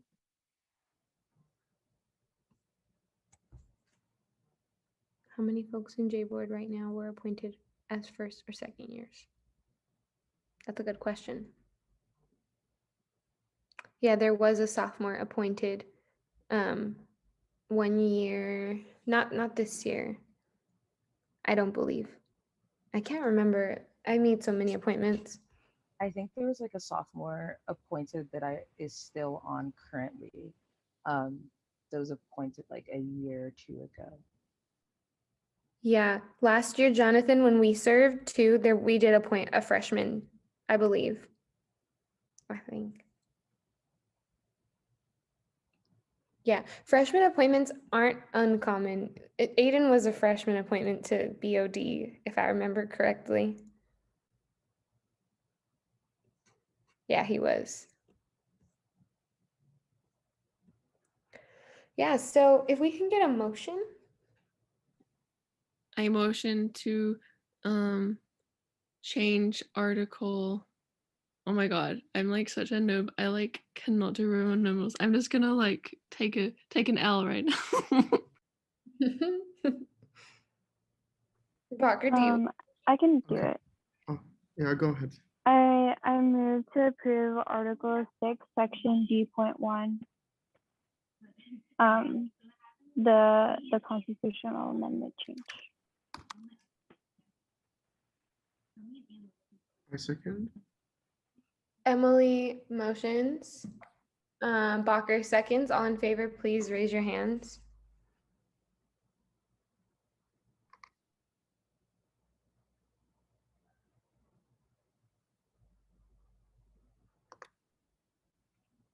Okay. All against?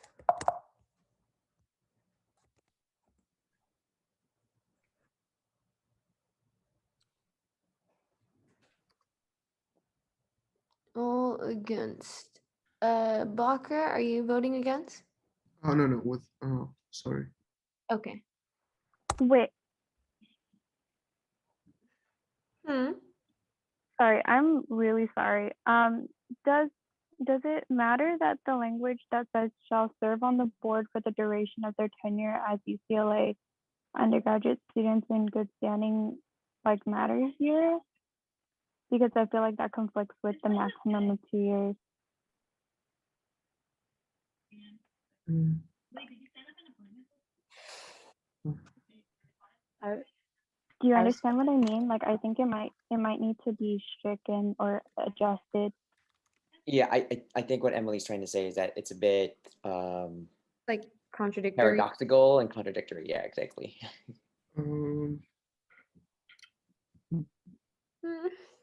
Okay. What I believe is we're saying the whole tenure for a maximum. So, like, I don't know. Like, I feel this is like just one sentence. I feel that it is for the whole tenure to a maximum of something. So it's I don't know. The way I understand it is it doesn't contradict, but like if others think so, I don't know. And remind me, Walker, this was the one that wasn't necessarily cleared by UCOP, correct? Yes. The reason, like, I could have said like a 2 year, like, for 2 years, but that would make it look like a 2 year appointment. Oh yeah, Jonathan, that's a good language. Okay. Okay. Let's see. Bucker, can you just make that like quick change now? Okay. Uh, okay, it is a Google Doc. Just a minute. Okay, I'm getting too much questions. So by council and so what language? Okay, shall serve to a maximum of 2 years.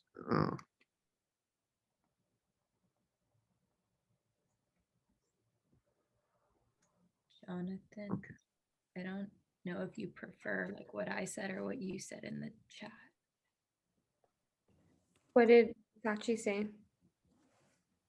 I said to a maximum of 2 years or the duration of their tenure. And then Jonathan just said, ooh, what Sachi said. So, I mean, I defer to you as KRC. Okay, I'm really confused. Okay, so Either is fine, I think. I think they both said the same thing. Yours just is a little more like fancy.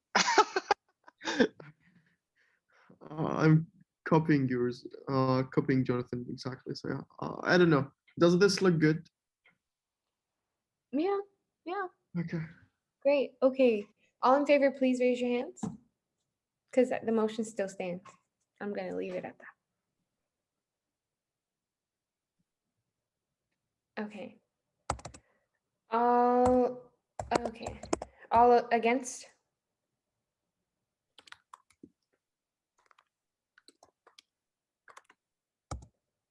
Okay, and okay. By a vote of 12 to 1 to 0, the motion passes and that amendment will be added to the ballot. Okay, Blocker, can you please move on to the next one? Okay. So this one basically it is clarifying language. It basically instead of saying that the election board chair recommends the certification of the elections, um, the election board chair is the one who certifies that the election. Uh, that's the summary of it. Okay, CRC. Yeah, so for this one, CRC voted 2 to 1 to 1 to recommend for approval to council. For myself, I know why being on council last year, this language, what I guess was written in the way it does, that gives council essentially final power over this. And I personally am partial to that. But I know that other opinions exist on CRC if anyone wants to jump in. Thank you, Jonathan. Anyone else? Go ahead, Aiden. Yeah, I supported this one just because, you know, I'm sensitive to Jonathan's concern, but I think, you know, already election board, the norm is for the candidates that they recommend to be certified are the ones that are certified. And I kind of struggle to think of a good scenario, a justified scenario where council exercises its right to certify a different set of candidates than the ones that the election board chair recommends. So because of that, I think tightening up the language would be helpful to prevent a kind of dangerous scenario like that in the future. Anyone else from CRC? Okay, if not, I'll give my comment, not a question. I'm uncomfortable with the changing or removing the language of prior to the installation of the new council because of the fact that this clearly states that this has to happen before the council is installed, which is a separate thing from when they're sworn in. So I think that if I don't know how others feel. I don't have a vote, so it doesn't really matter. But that's something that I would caution you all to think about.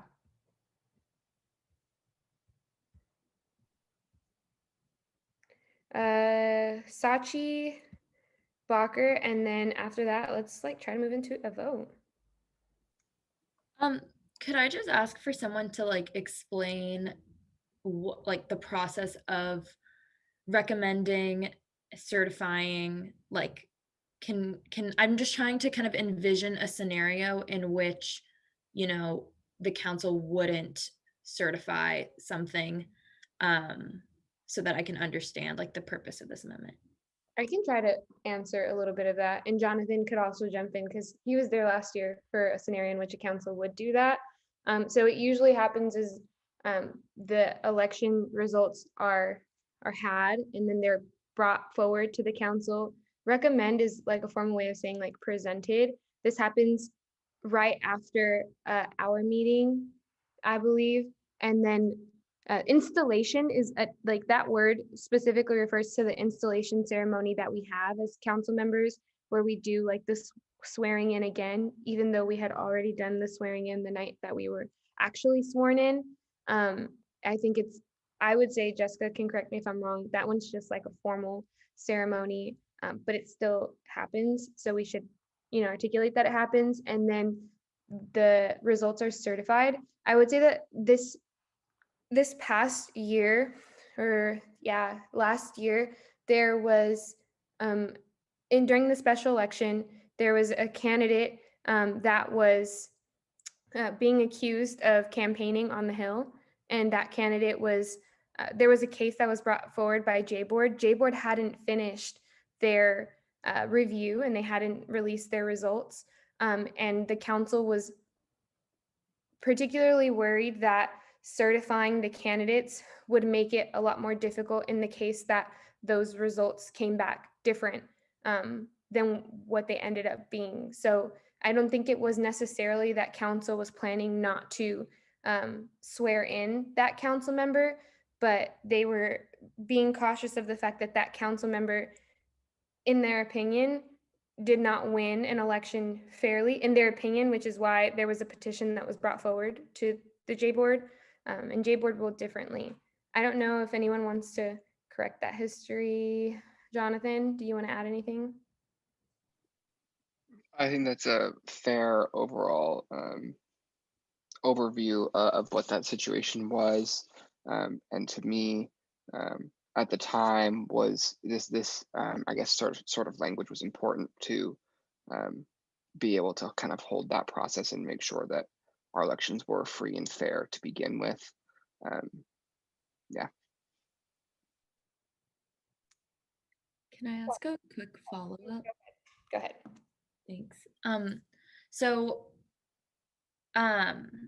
essentially, if we remove this, like if we approve this amendment, we're removing USAC's ability to you know, essentially prevent the legitimacy of a candidate for a USAC position that like the USAC considers as illegitimate due to like ongoing issues within some sort of J board or E board case. Is that correct? I think that was how it was interpreted last year. Got it. Okay.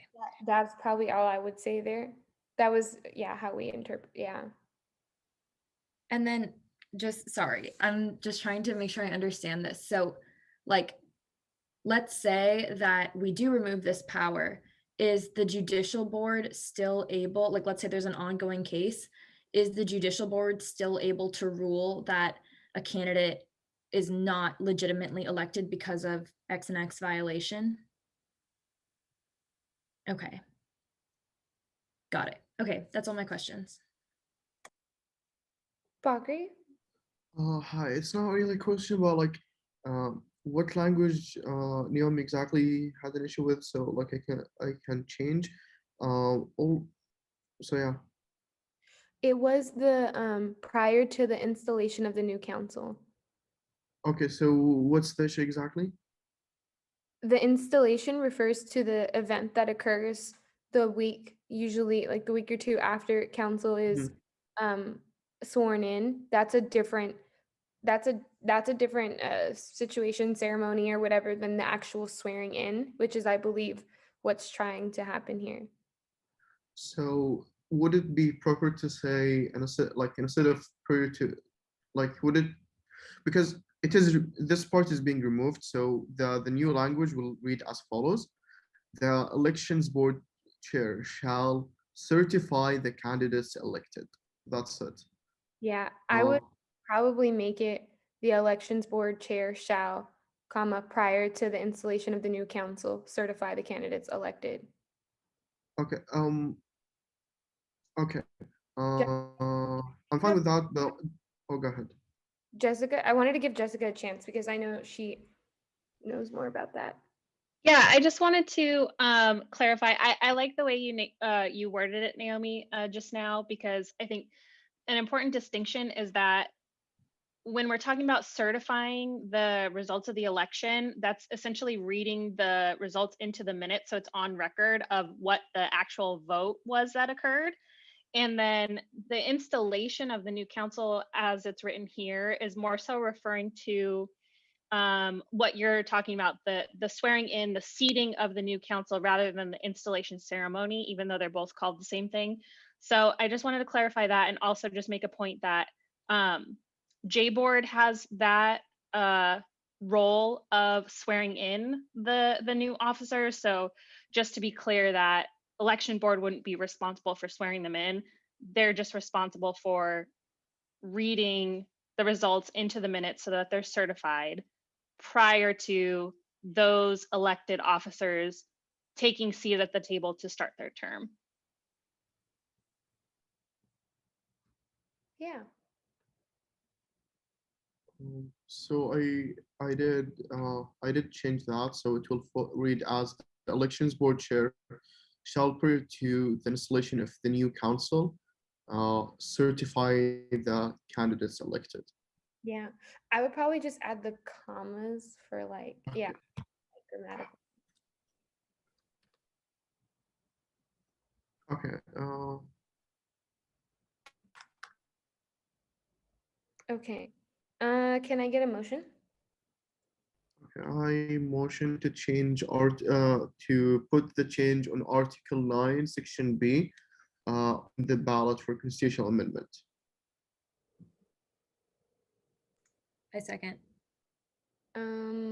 Okay, Bacher motions, Sachi seconds. All in favor, please raise your hands.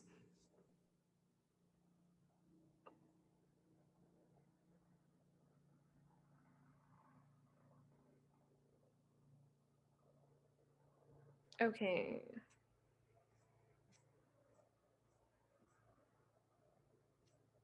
Okay. 12. All right, all against?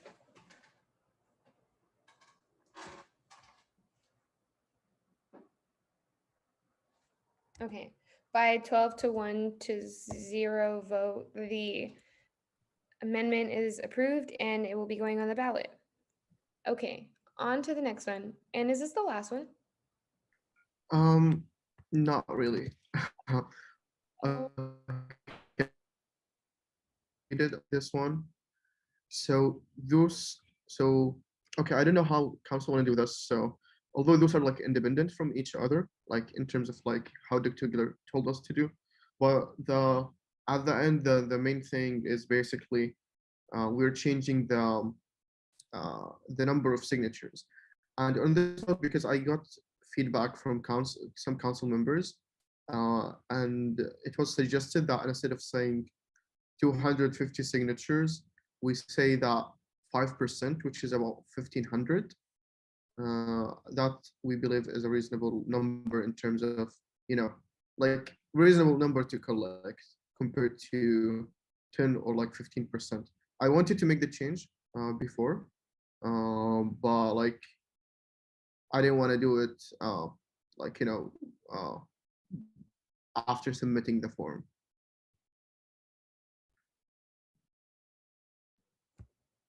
I will say that. Yeah, this wasn't given proper notice, so I think I'm going to reject that for now. I think that's an interesting conversation that we definitely should have. I think it's almost going to be 11 and that wasn't talked about within CRC. So I think we should keep the conversation as is now. CRC, do you want to give us your recommendations on what is presented? Yes, so for what is presented, I'm sorry, I'm looking at my sheet. We voted 0 to 4 to 0 to not approve this amendment. I guess if we're doing all the highlighted ones, we voted 0 to 4 to 0 on all 3 of them to not approve any of these. We don't believe that 250 members is anywhere near close enough for a consensus of the student body. 250 members is one lecture hall at this school at this point, and is a significant drop from the 10% that it is currently at. So we were not comfortable with this moving forward. Of course, if any other CRC members have thoughts, always love to hear those.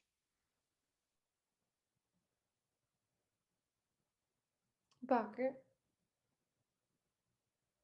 No, that's all. Oh, okay. Any other CRC members want to give thoughts?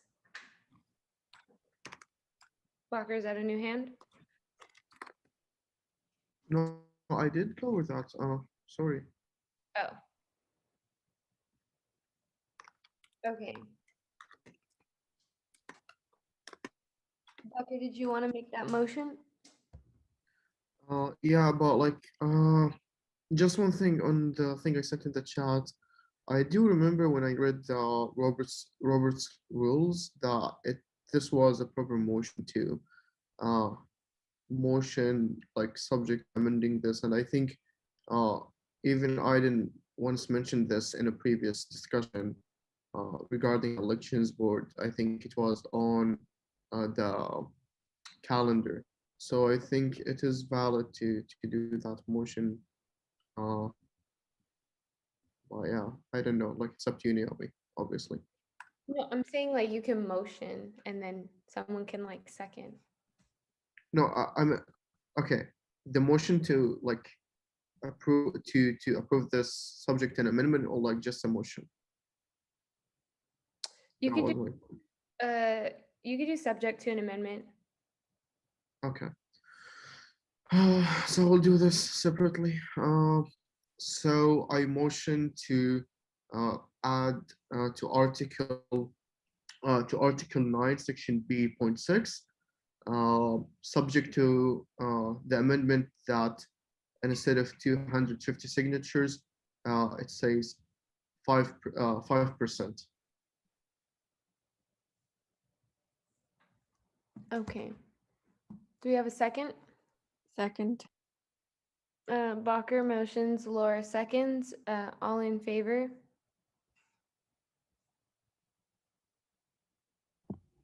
I'm sorry, is it okay if I ask a question? Yeah, sure.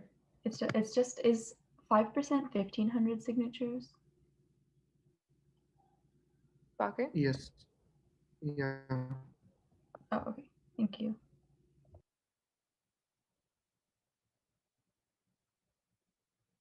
Okay. All against?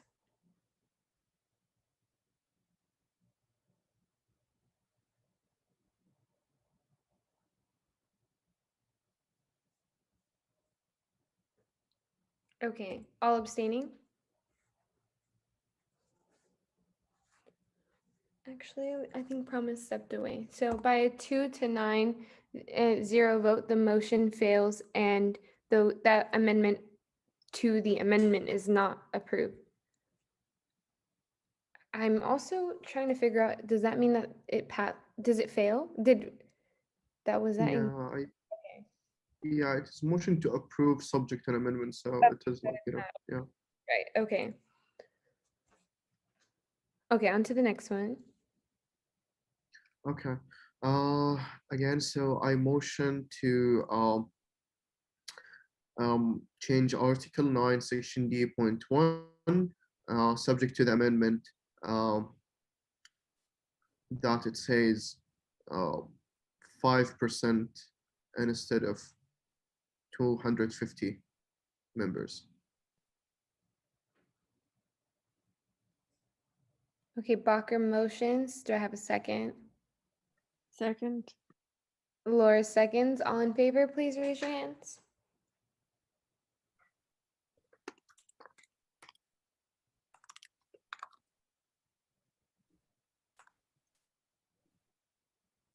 All in favor? Okay. All against?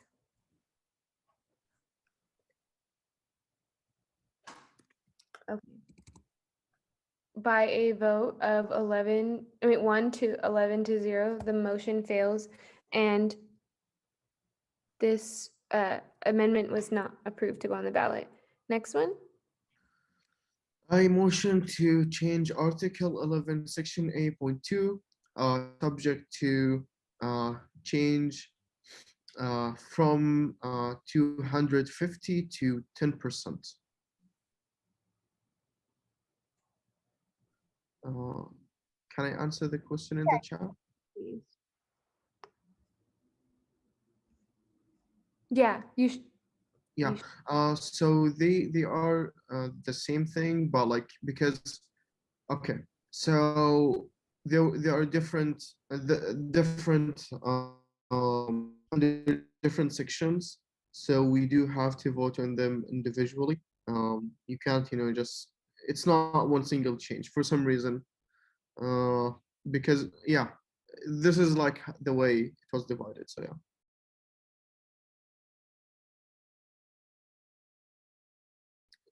Oh yeah, yeah, I do remember why the change. So because because it is one is for the constitutional amendment, so supposedly that's a different matter than a referenda than an advisory petition advisory vote. So because they're different topics, I think. If I'm not, so yeah.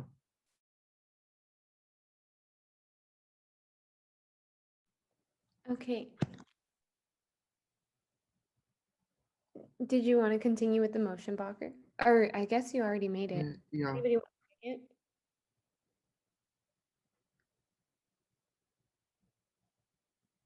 Can we get a second? Second. Okay. Bacher motions, Laura seconds. All in favor, please raise your hands.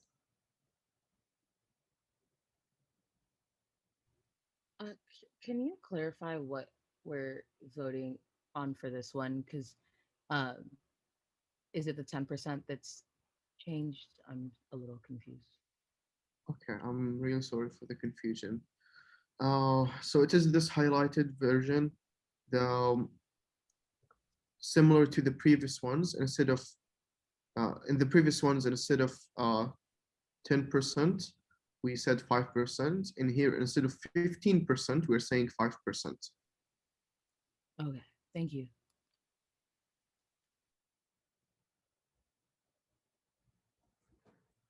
Okay. All against?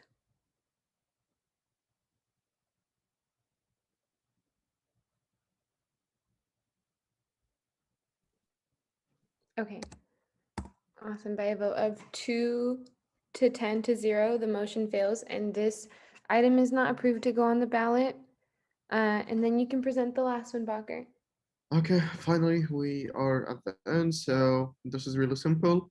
We are saying that the election board shall solicit pro and con arguments to go on every ballot measure. Obviously, as you all heard in the previous discussion at the beginning, that this won't go on the ballot, so it won't show, but it will be shared with the students before, like during the campaigning like season. Just to note that this is already included in the elections board in the elections code, and there is like a process already detailed for that. What we're trying to do here is to institutionalize this and make it something permanent by having it in the constitution.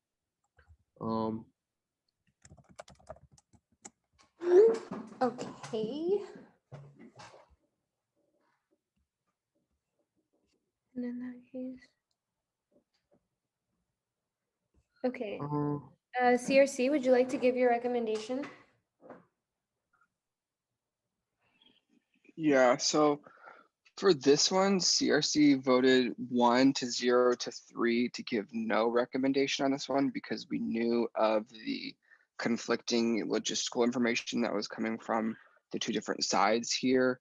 Having heard the final decision in the sense that these arguments could not go on the ballot, my personal recommendation is that the language should be changed to the election board shall solicit pro and con arguments for every ballot measure, not to go on, because to go on would, in my sense, entail on the actual ballot itself.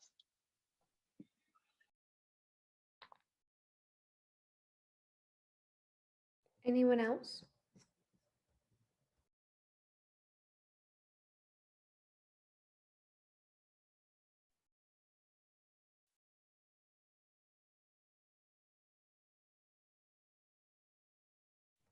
Okay. Sachi? Just quickly, so this is not like, what does this new change that we just added, pro and con arguments for every ballot, what does that change from what's already being done? Yeah. So even previously, in previous years, it was not, this was not, okay, so right now, there is, okay. So in a sense, for this moment, it won't change any like thing in reality because the election code have a similar like language. But the thing is, in previous years, that language was not there, and it was like debated and stuff like that. And the fact that having a con argument was controversial to some. So what is this basically doing is that, it's just ensuring that, previous councils cannot go back and say, no, like change the election code or like future election boards and say that, we're not going to have pro and con arguments, which would, I would say, be detrimental for students to have like, the both like sides of the argument and a really, I would say, um, free misinformation free source.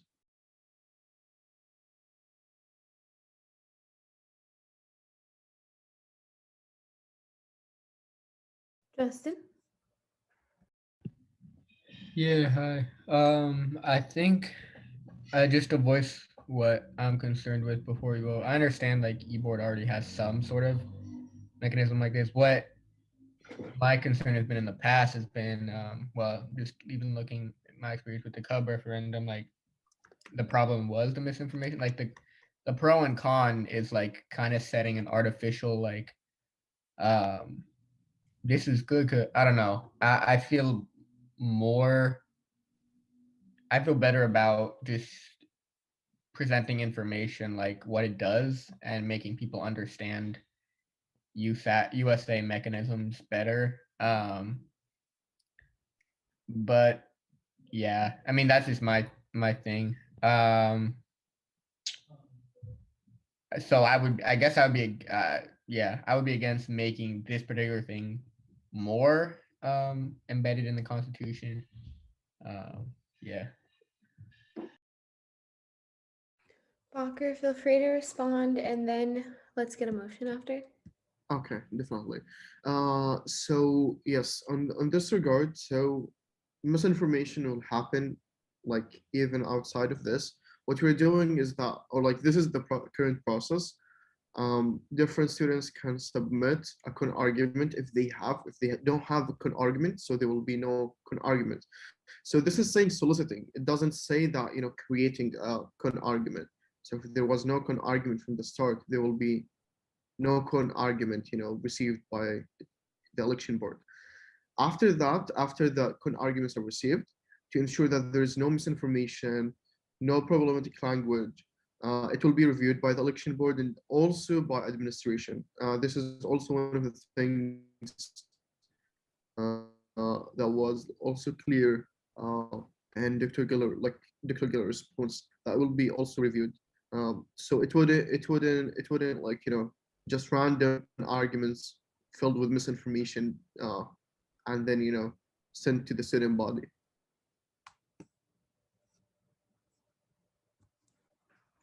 Okay. I'm seeing Christina and Laura's hand up, so let's go Christina, Laura, and then Laura, like if you could make the motion after you make your point, that'd be really great.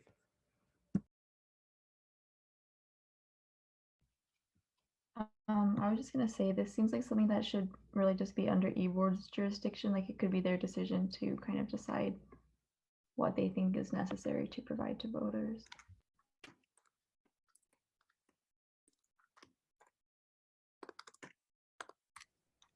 Laura?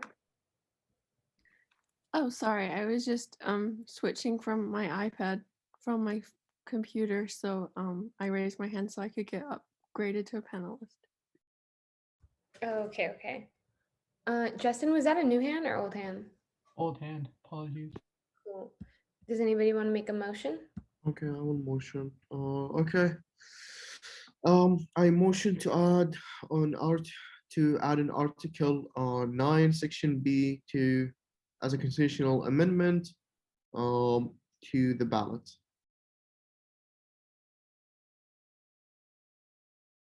I second.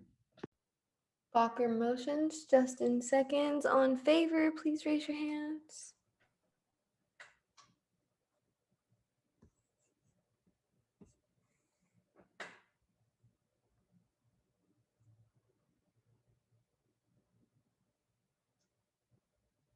Okay. All against?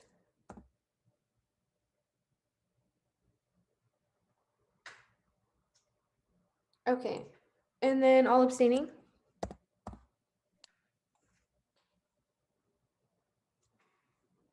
Okay, by a motion of, or by a vote of 2 to 8. Oh, okay. In favor. Okay.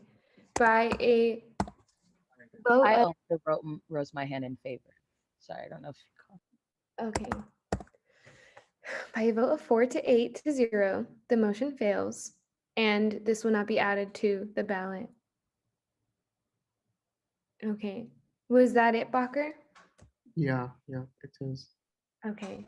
Thank you, everyone, for bearing with each other during that presentation. Let's move on to the ballot presentation.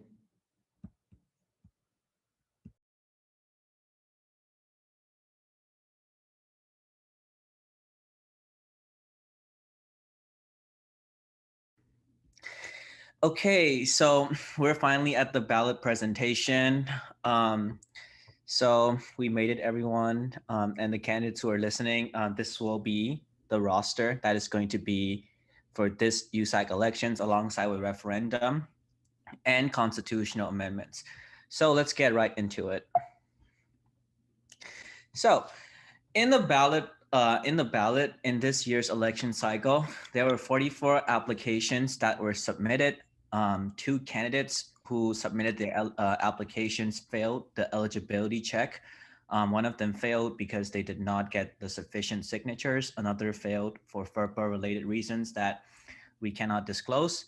2 candidates withdrew from the election after the candidate orientation. 1 candidate is disqualified because they were not present at the candidate orientation meeting. So that leaves us in this election cycle with 39 candidates. All offices except 2 offices are contested, and there are 3 slates that are going to be running this year, which is For the People, Bruin Solutions, and Bruins Adelante Coalition. And there is 1 referendum. I wrote this before. The referendum was approved, so there is 1 referendum, and there are 3 constitutional amendments that's going to be on the ballot. Okay, so I'm going to get right down into it.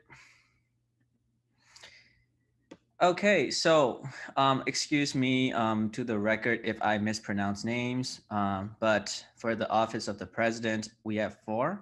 That's Armand Singh, Breeze Velasquez, Moises Hernandez, Rutik Shinglot, Bakora Madini, Cassandra Gattaca for internal vice president. For external vice president, we have 3. We have Jacob Kier, we have Sarah Wang, and we have Justina Wasef.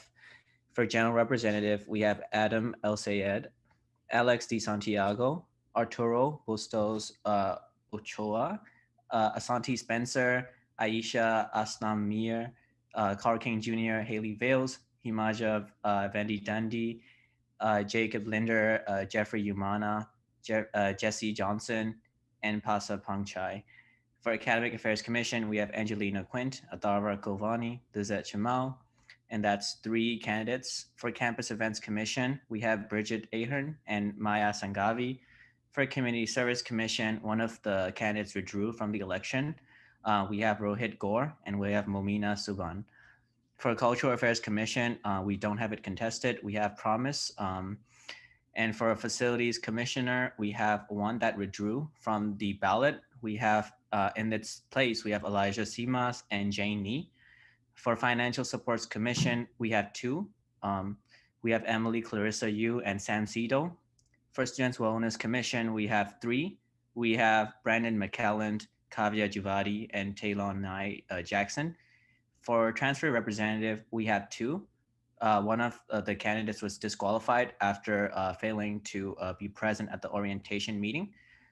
We have Hamini Jacob, and we have Herman Luis Chavez. And for International Student Representative, we have Natalia Garcia Tang.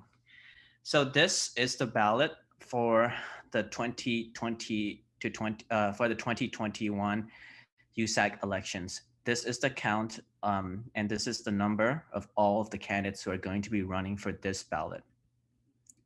So there are 3 slates. They're For the People. So of the slates for the People, there we have these candidates who are running for the People slate.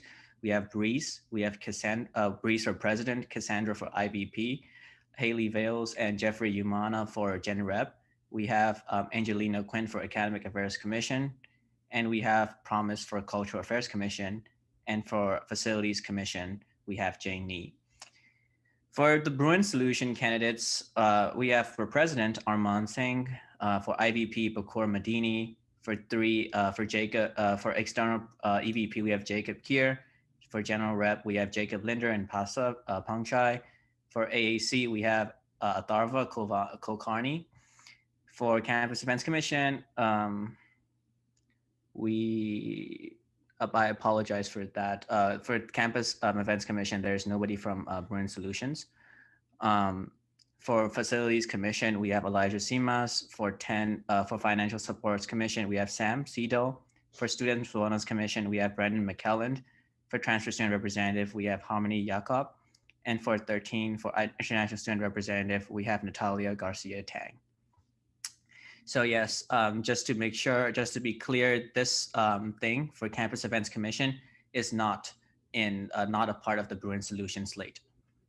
And finally, we have Bruins Adelante Coalition. We have Lizette Chamal for Academic Affairs Commission, and we have Herman Luis Chavez for Transfer Student Representative. Okay, so that's all of the candidates and the slates. So for referenda, we have one referenda this year that was just voted on a while ago. We have the Bruin Emergency Relief Fund that is called BERF. This language is directly UCOP approved. And the question states, shall the Undergraduate Students Association ensure the student-run support of those in crises by increasing student fees by $2 per undergraduate students per quarter in order to establish a USAC emergency fund that shall be allocated to undergraduate students facing emergencies that require financial assistance. The designated campaign representative for this is still TBD since it was just voted on. And later on, we'll be having a designated campaign representative for that. That's all of the referenda that we have. And for the constitutional amendments, there's going to be 3 constitutional amendments this year. There's going to be three constitutional amendments this year. The first one is to add to Article 6, Section B, and shift everything down. 2 is the Judicial Board shall resolve any disputes related to the implementation and enforcement of the guiding documents of the Undergraduate Students Association. So that is the first constitutional amendment. The second constitutional amendment is that changing Article 6, Section D from the USA Judicial Board shall consist of 7 justices who, once approved by council, shall serve on the board for the duration of their tenure as UCLA undergraduate students in good standing to a maximum of 4. And we're going to be changing this to the USA Judicial Board shall consist of 7 justices who, once approved by council, shall serve to a maximum of 2 years. And finally, we have the last constitutional amendment, which is to change Article 9, Section B.4, the Elections Board. And we're going to be changing that from the Elections Board chair shall recommend to the USA Council prior to the installation of the new council their certification of the candidates elected. And we're going to be changing that to the Elections Board chair shall, prior to the certification of the new council, certify the candidates elected. So these are the constitutional amendments that's going to be put on the ballot for this quarter. Those were the referendums that's going to be put for that quarter for the ballot. And finally, we have the candidates. So in sum, this election season is almost fully contested. We had a lot of excitement this year with the election cycle, and we have candidates who are running in almost every office. And we have both referendums and constitutional amendments. So that concludes my presentation, my short ballot presentation. I did not want to take up too much of everyone's time. So does anyone else have any questions?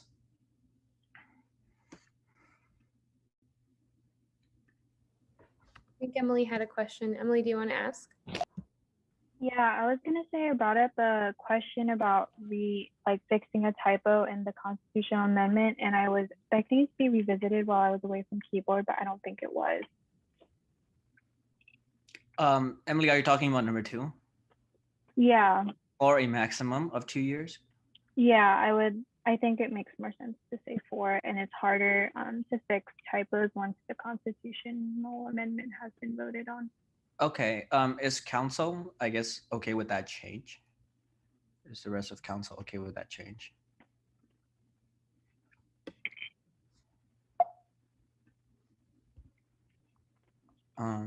Okay. I will change it for. I was told that you would need to revote if you were to change it. I motion to change the language from the USA Judicial Board shall consist ... to a maximum of 2 years to for a maximum of 2 years. A second. Emily motions, Christina seconds. All in favor, please raise your hands.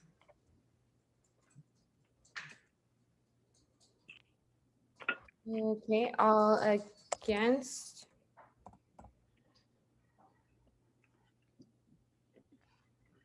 All against.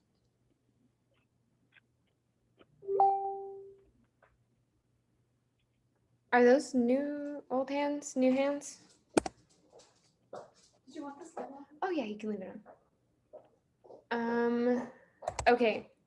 By a 10 to 1 to 0 vote, the motion is approved, and we're making that change now. Okay, cool. Thank you, Alfred. Thank you, everyone. And thank you all for a wonderful year of working together. Really appreciated working with every one of you.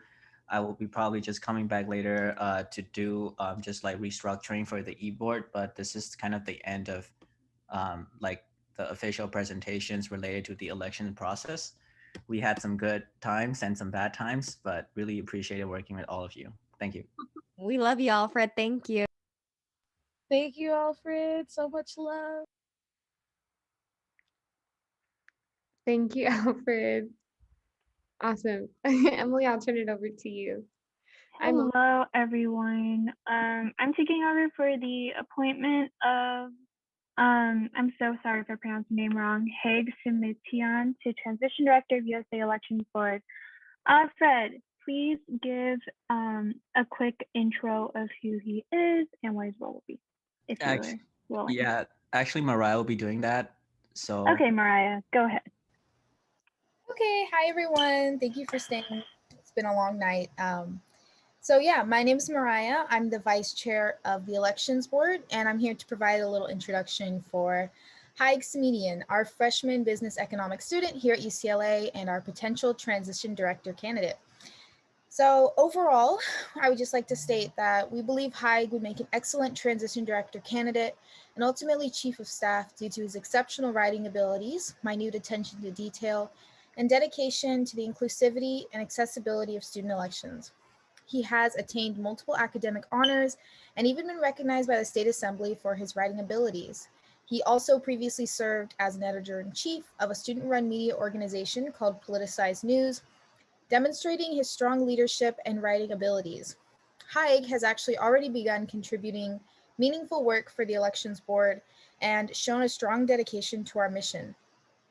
So overall, based on his experiences and already demonstrated commitment to student elections, I and the Elections Board are confident that Haig is the best possible candidate for the Election Board Transition Director. Thank you. Thank you, Mariah. Haig, would you be willing to give your 1-minute opening statement now? Of course. So hi guys, my name is Haig. And I really just want to give the council an opportunity to get to know me better. And I'm very grateful to even just be here right now. So just to kind of give like an overview of what my role would be in the next year, it's really twofold. The first thing is I'm going to be managing a lot of the internal affairs with Mariah and Alfred. So this means keeping up with the committees and making sure that they are staying true to their goals, are staying on top of their work, and making sure that they are actually following through with all the promises that they have made and all the goals that they have set out to accomplish.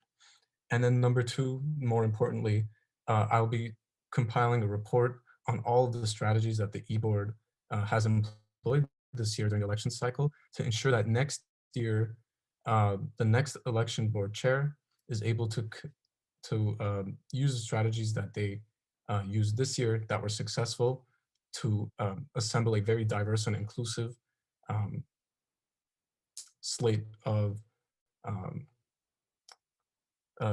candidates. Thank you. Thank you, Haig. Now I want to open up to questions from council. Let's keep questions to 10 minutes.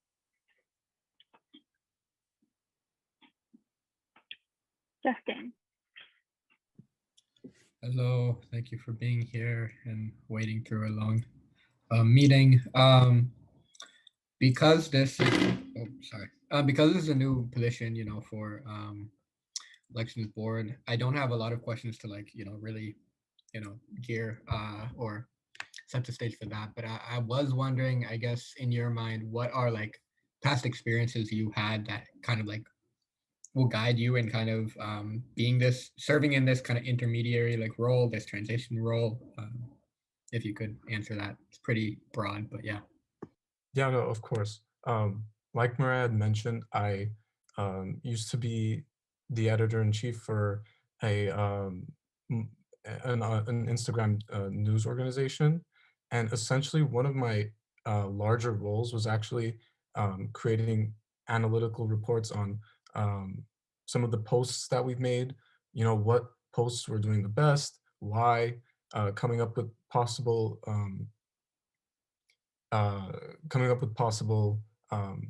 you know, just formatting issues that may play into our feedback. So I've had a few years worth of experience in actually creating these type of analytical reports, and I hope to bring that to the elections board so that next year the next e-board chair already has this preset kind of arsenal of things to choose from, so that they are able to do the same type of outreach that Alfred was able to do despite the pandemic.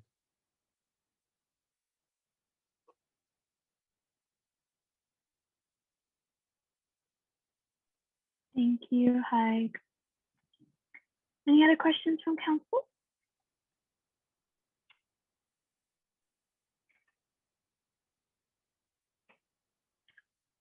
If not, I will go ahead and give the Appointments Review Committee recommendation. We voted 2-1 to 0 to give a positive recommendation for Haig.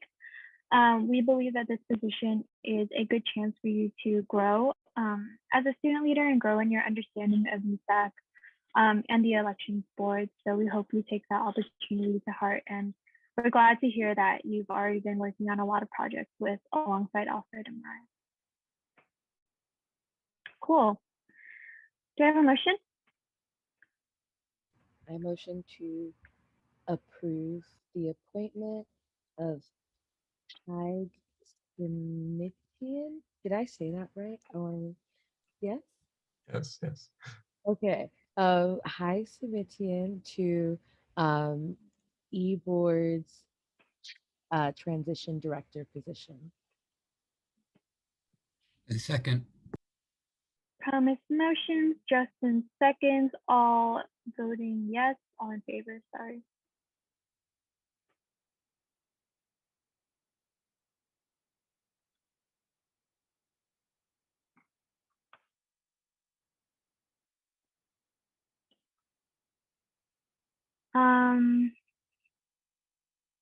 All opposed?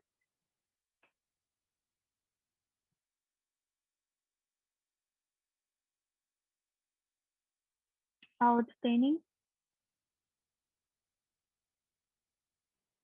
Okay, with an 11 to 0 vote, Haig has been appointed to the elections board as the transitions director. Congratulations, Haig, and thank you so much for staying through a very long night. Congratulations. Yay. Okay, awesome. And let me really quickly read through the agenda. I think with that, The meeting is adjourned at 11:22 p.m. Wait, my bylaws. Unless you want me to Oh take. my God, I'm so sorry, Zuleika. Oh my God, I thought we moved everything up. Zuleika, I unadjourned the meeting. Okay, Zuleika, go ahead and screen share your bylaws.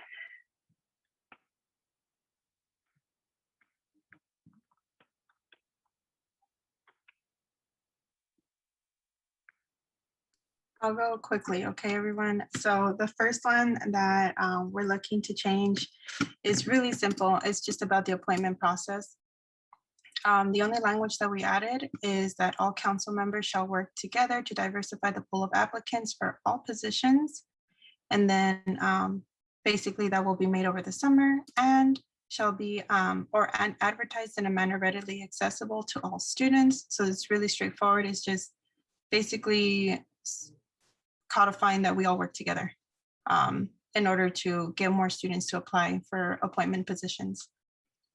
The second one is under the TSR bylaws. It's basically just saying that in addition to the responsibilities of the TSR, there will also be an internal office bylaw document that will be updated and managed in order to ensure institutional knowledge for future TSRs, just so it makes it easier for future TSRs to know what their job is and who to contact. So we compiled like a list of contacts and administrators so that, again, the next person who comes in line, they know exactly who to talk to. And then further going into just some clarification language, which includes but is not limited to the following. Again, this one just institutionalizes that we will have, the TSR will have regular meetings once a quarter with the Vice Chancellor of Student Affairs in order to aid and transfer student access, retention, and yield projects. We got confirmation from him and he agreed to this.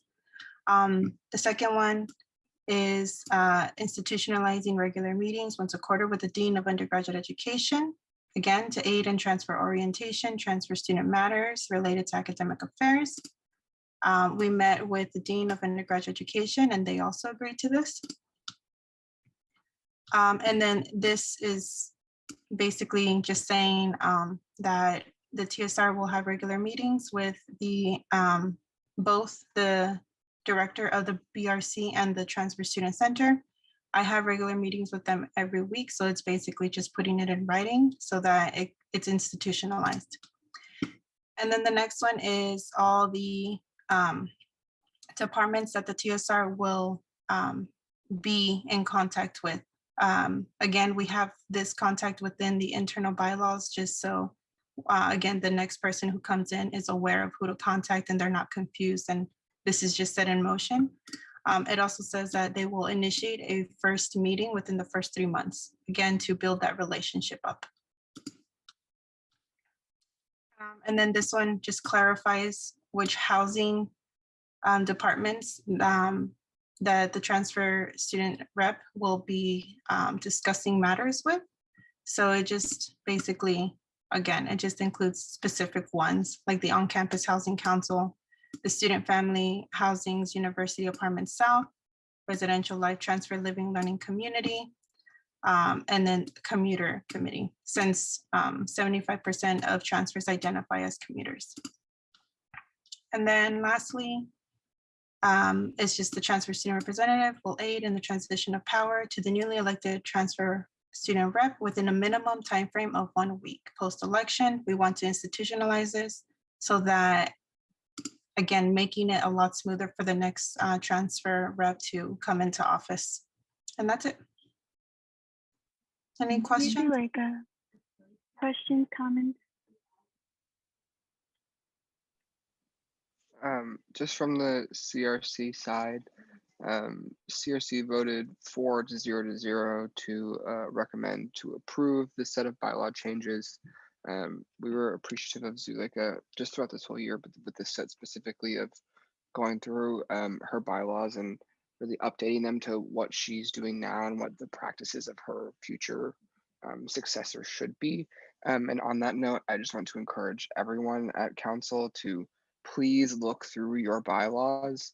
I would almost guarantee that almost everyone could find at least one thing that either doesn't exist anymore or desperately needs to be added. And it's something that is like a small chore, but is important for the future, I think. So, yeah. Thank you, Jonathan. Any other questions or comments from council? If not, can I get a motion?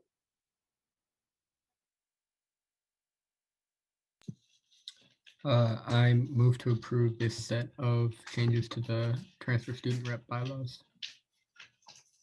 I second. Justin motions, Laura seconds, all in favor?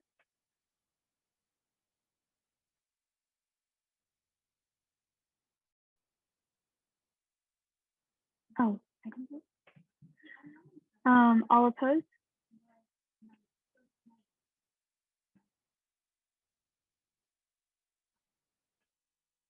Are these old hands?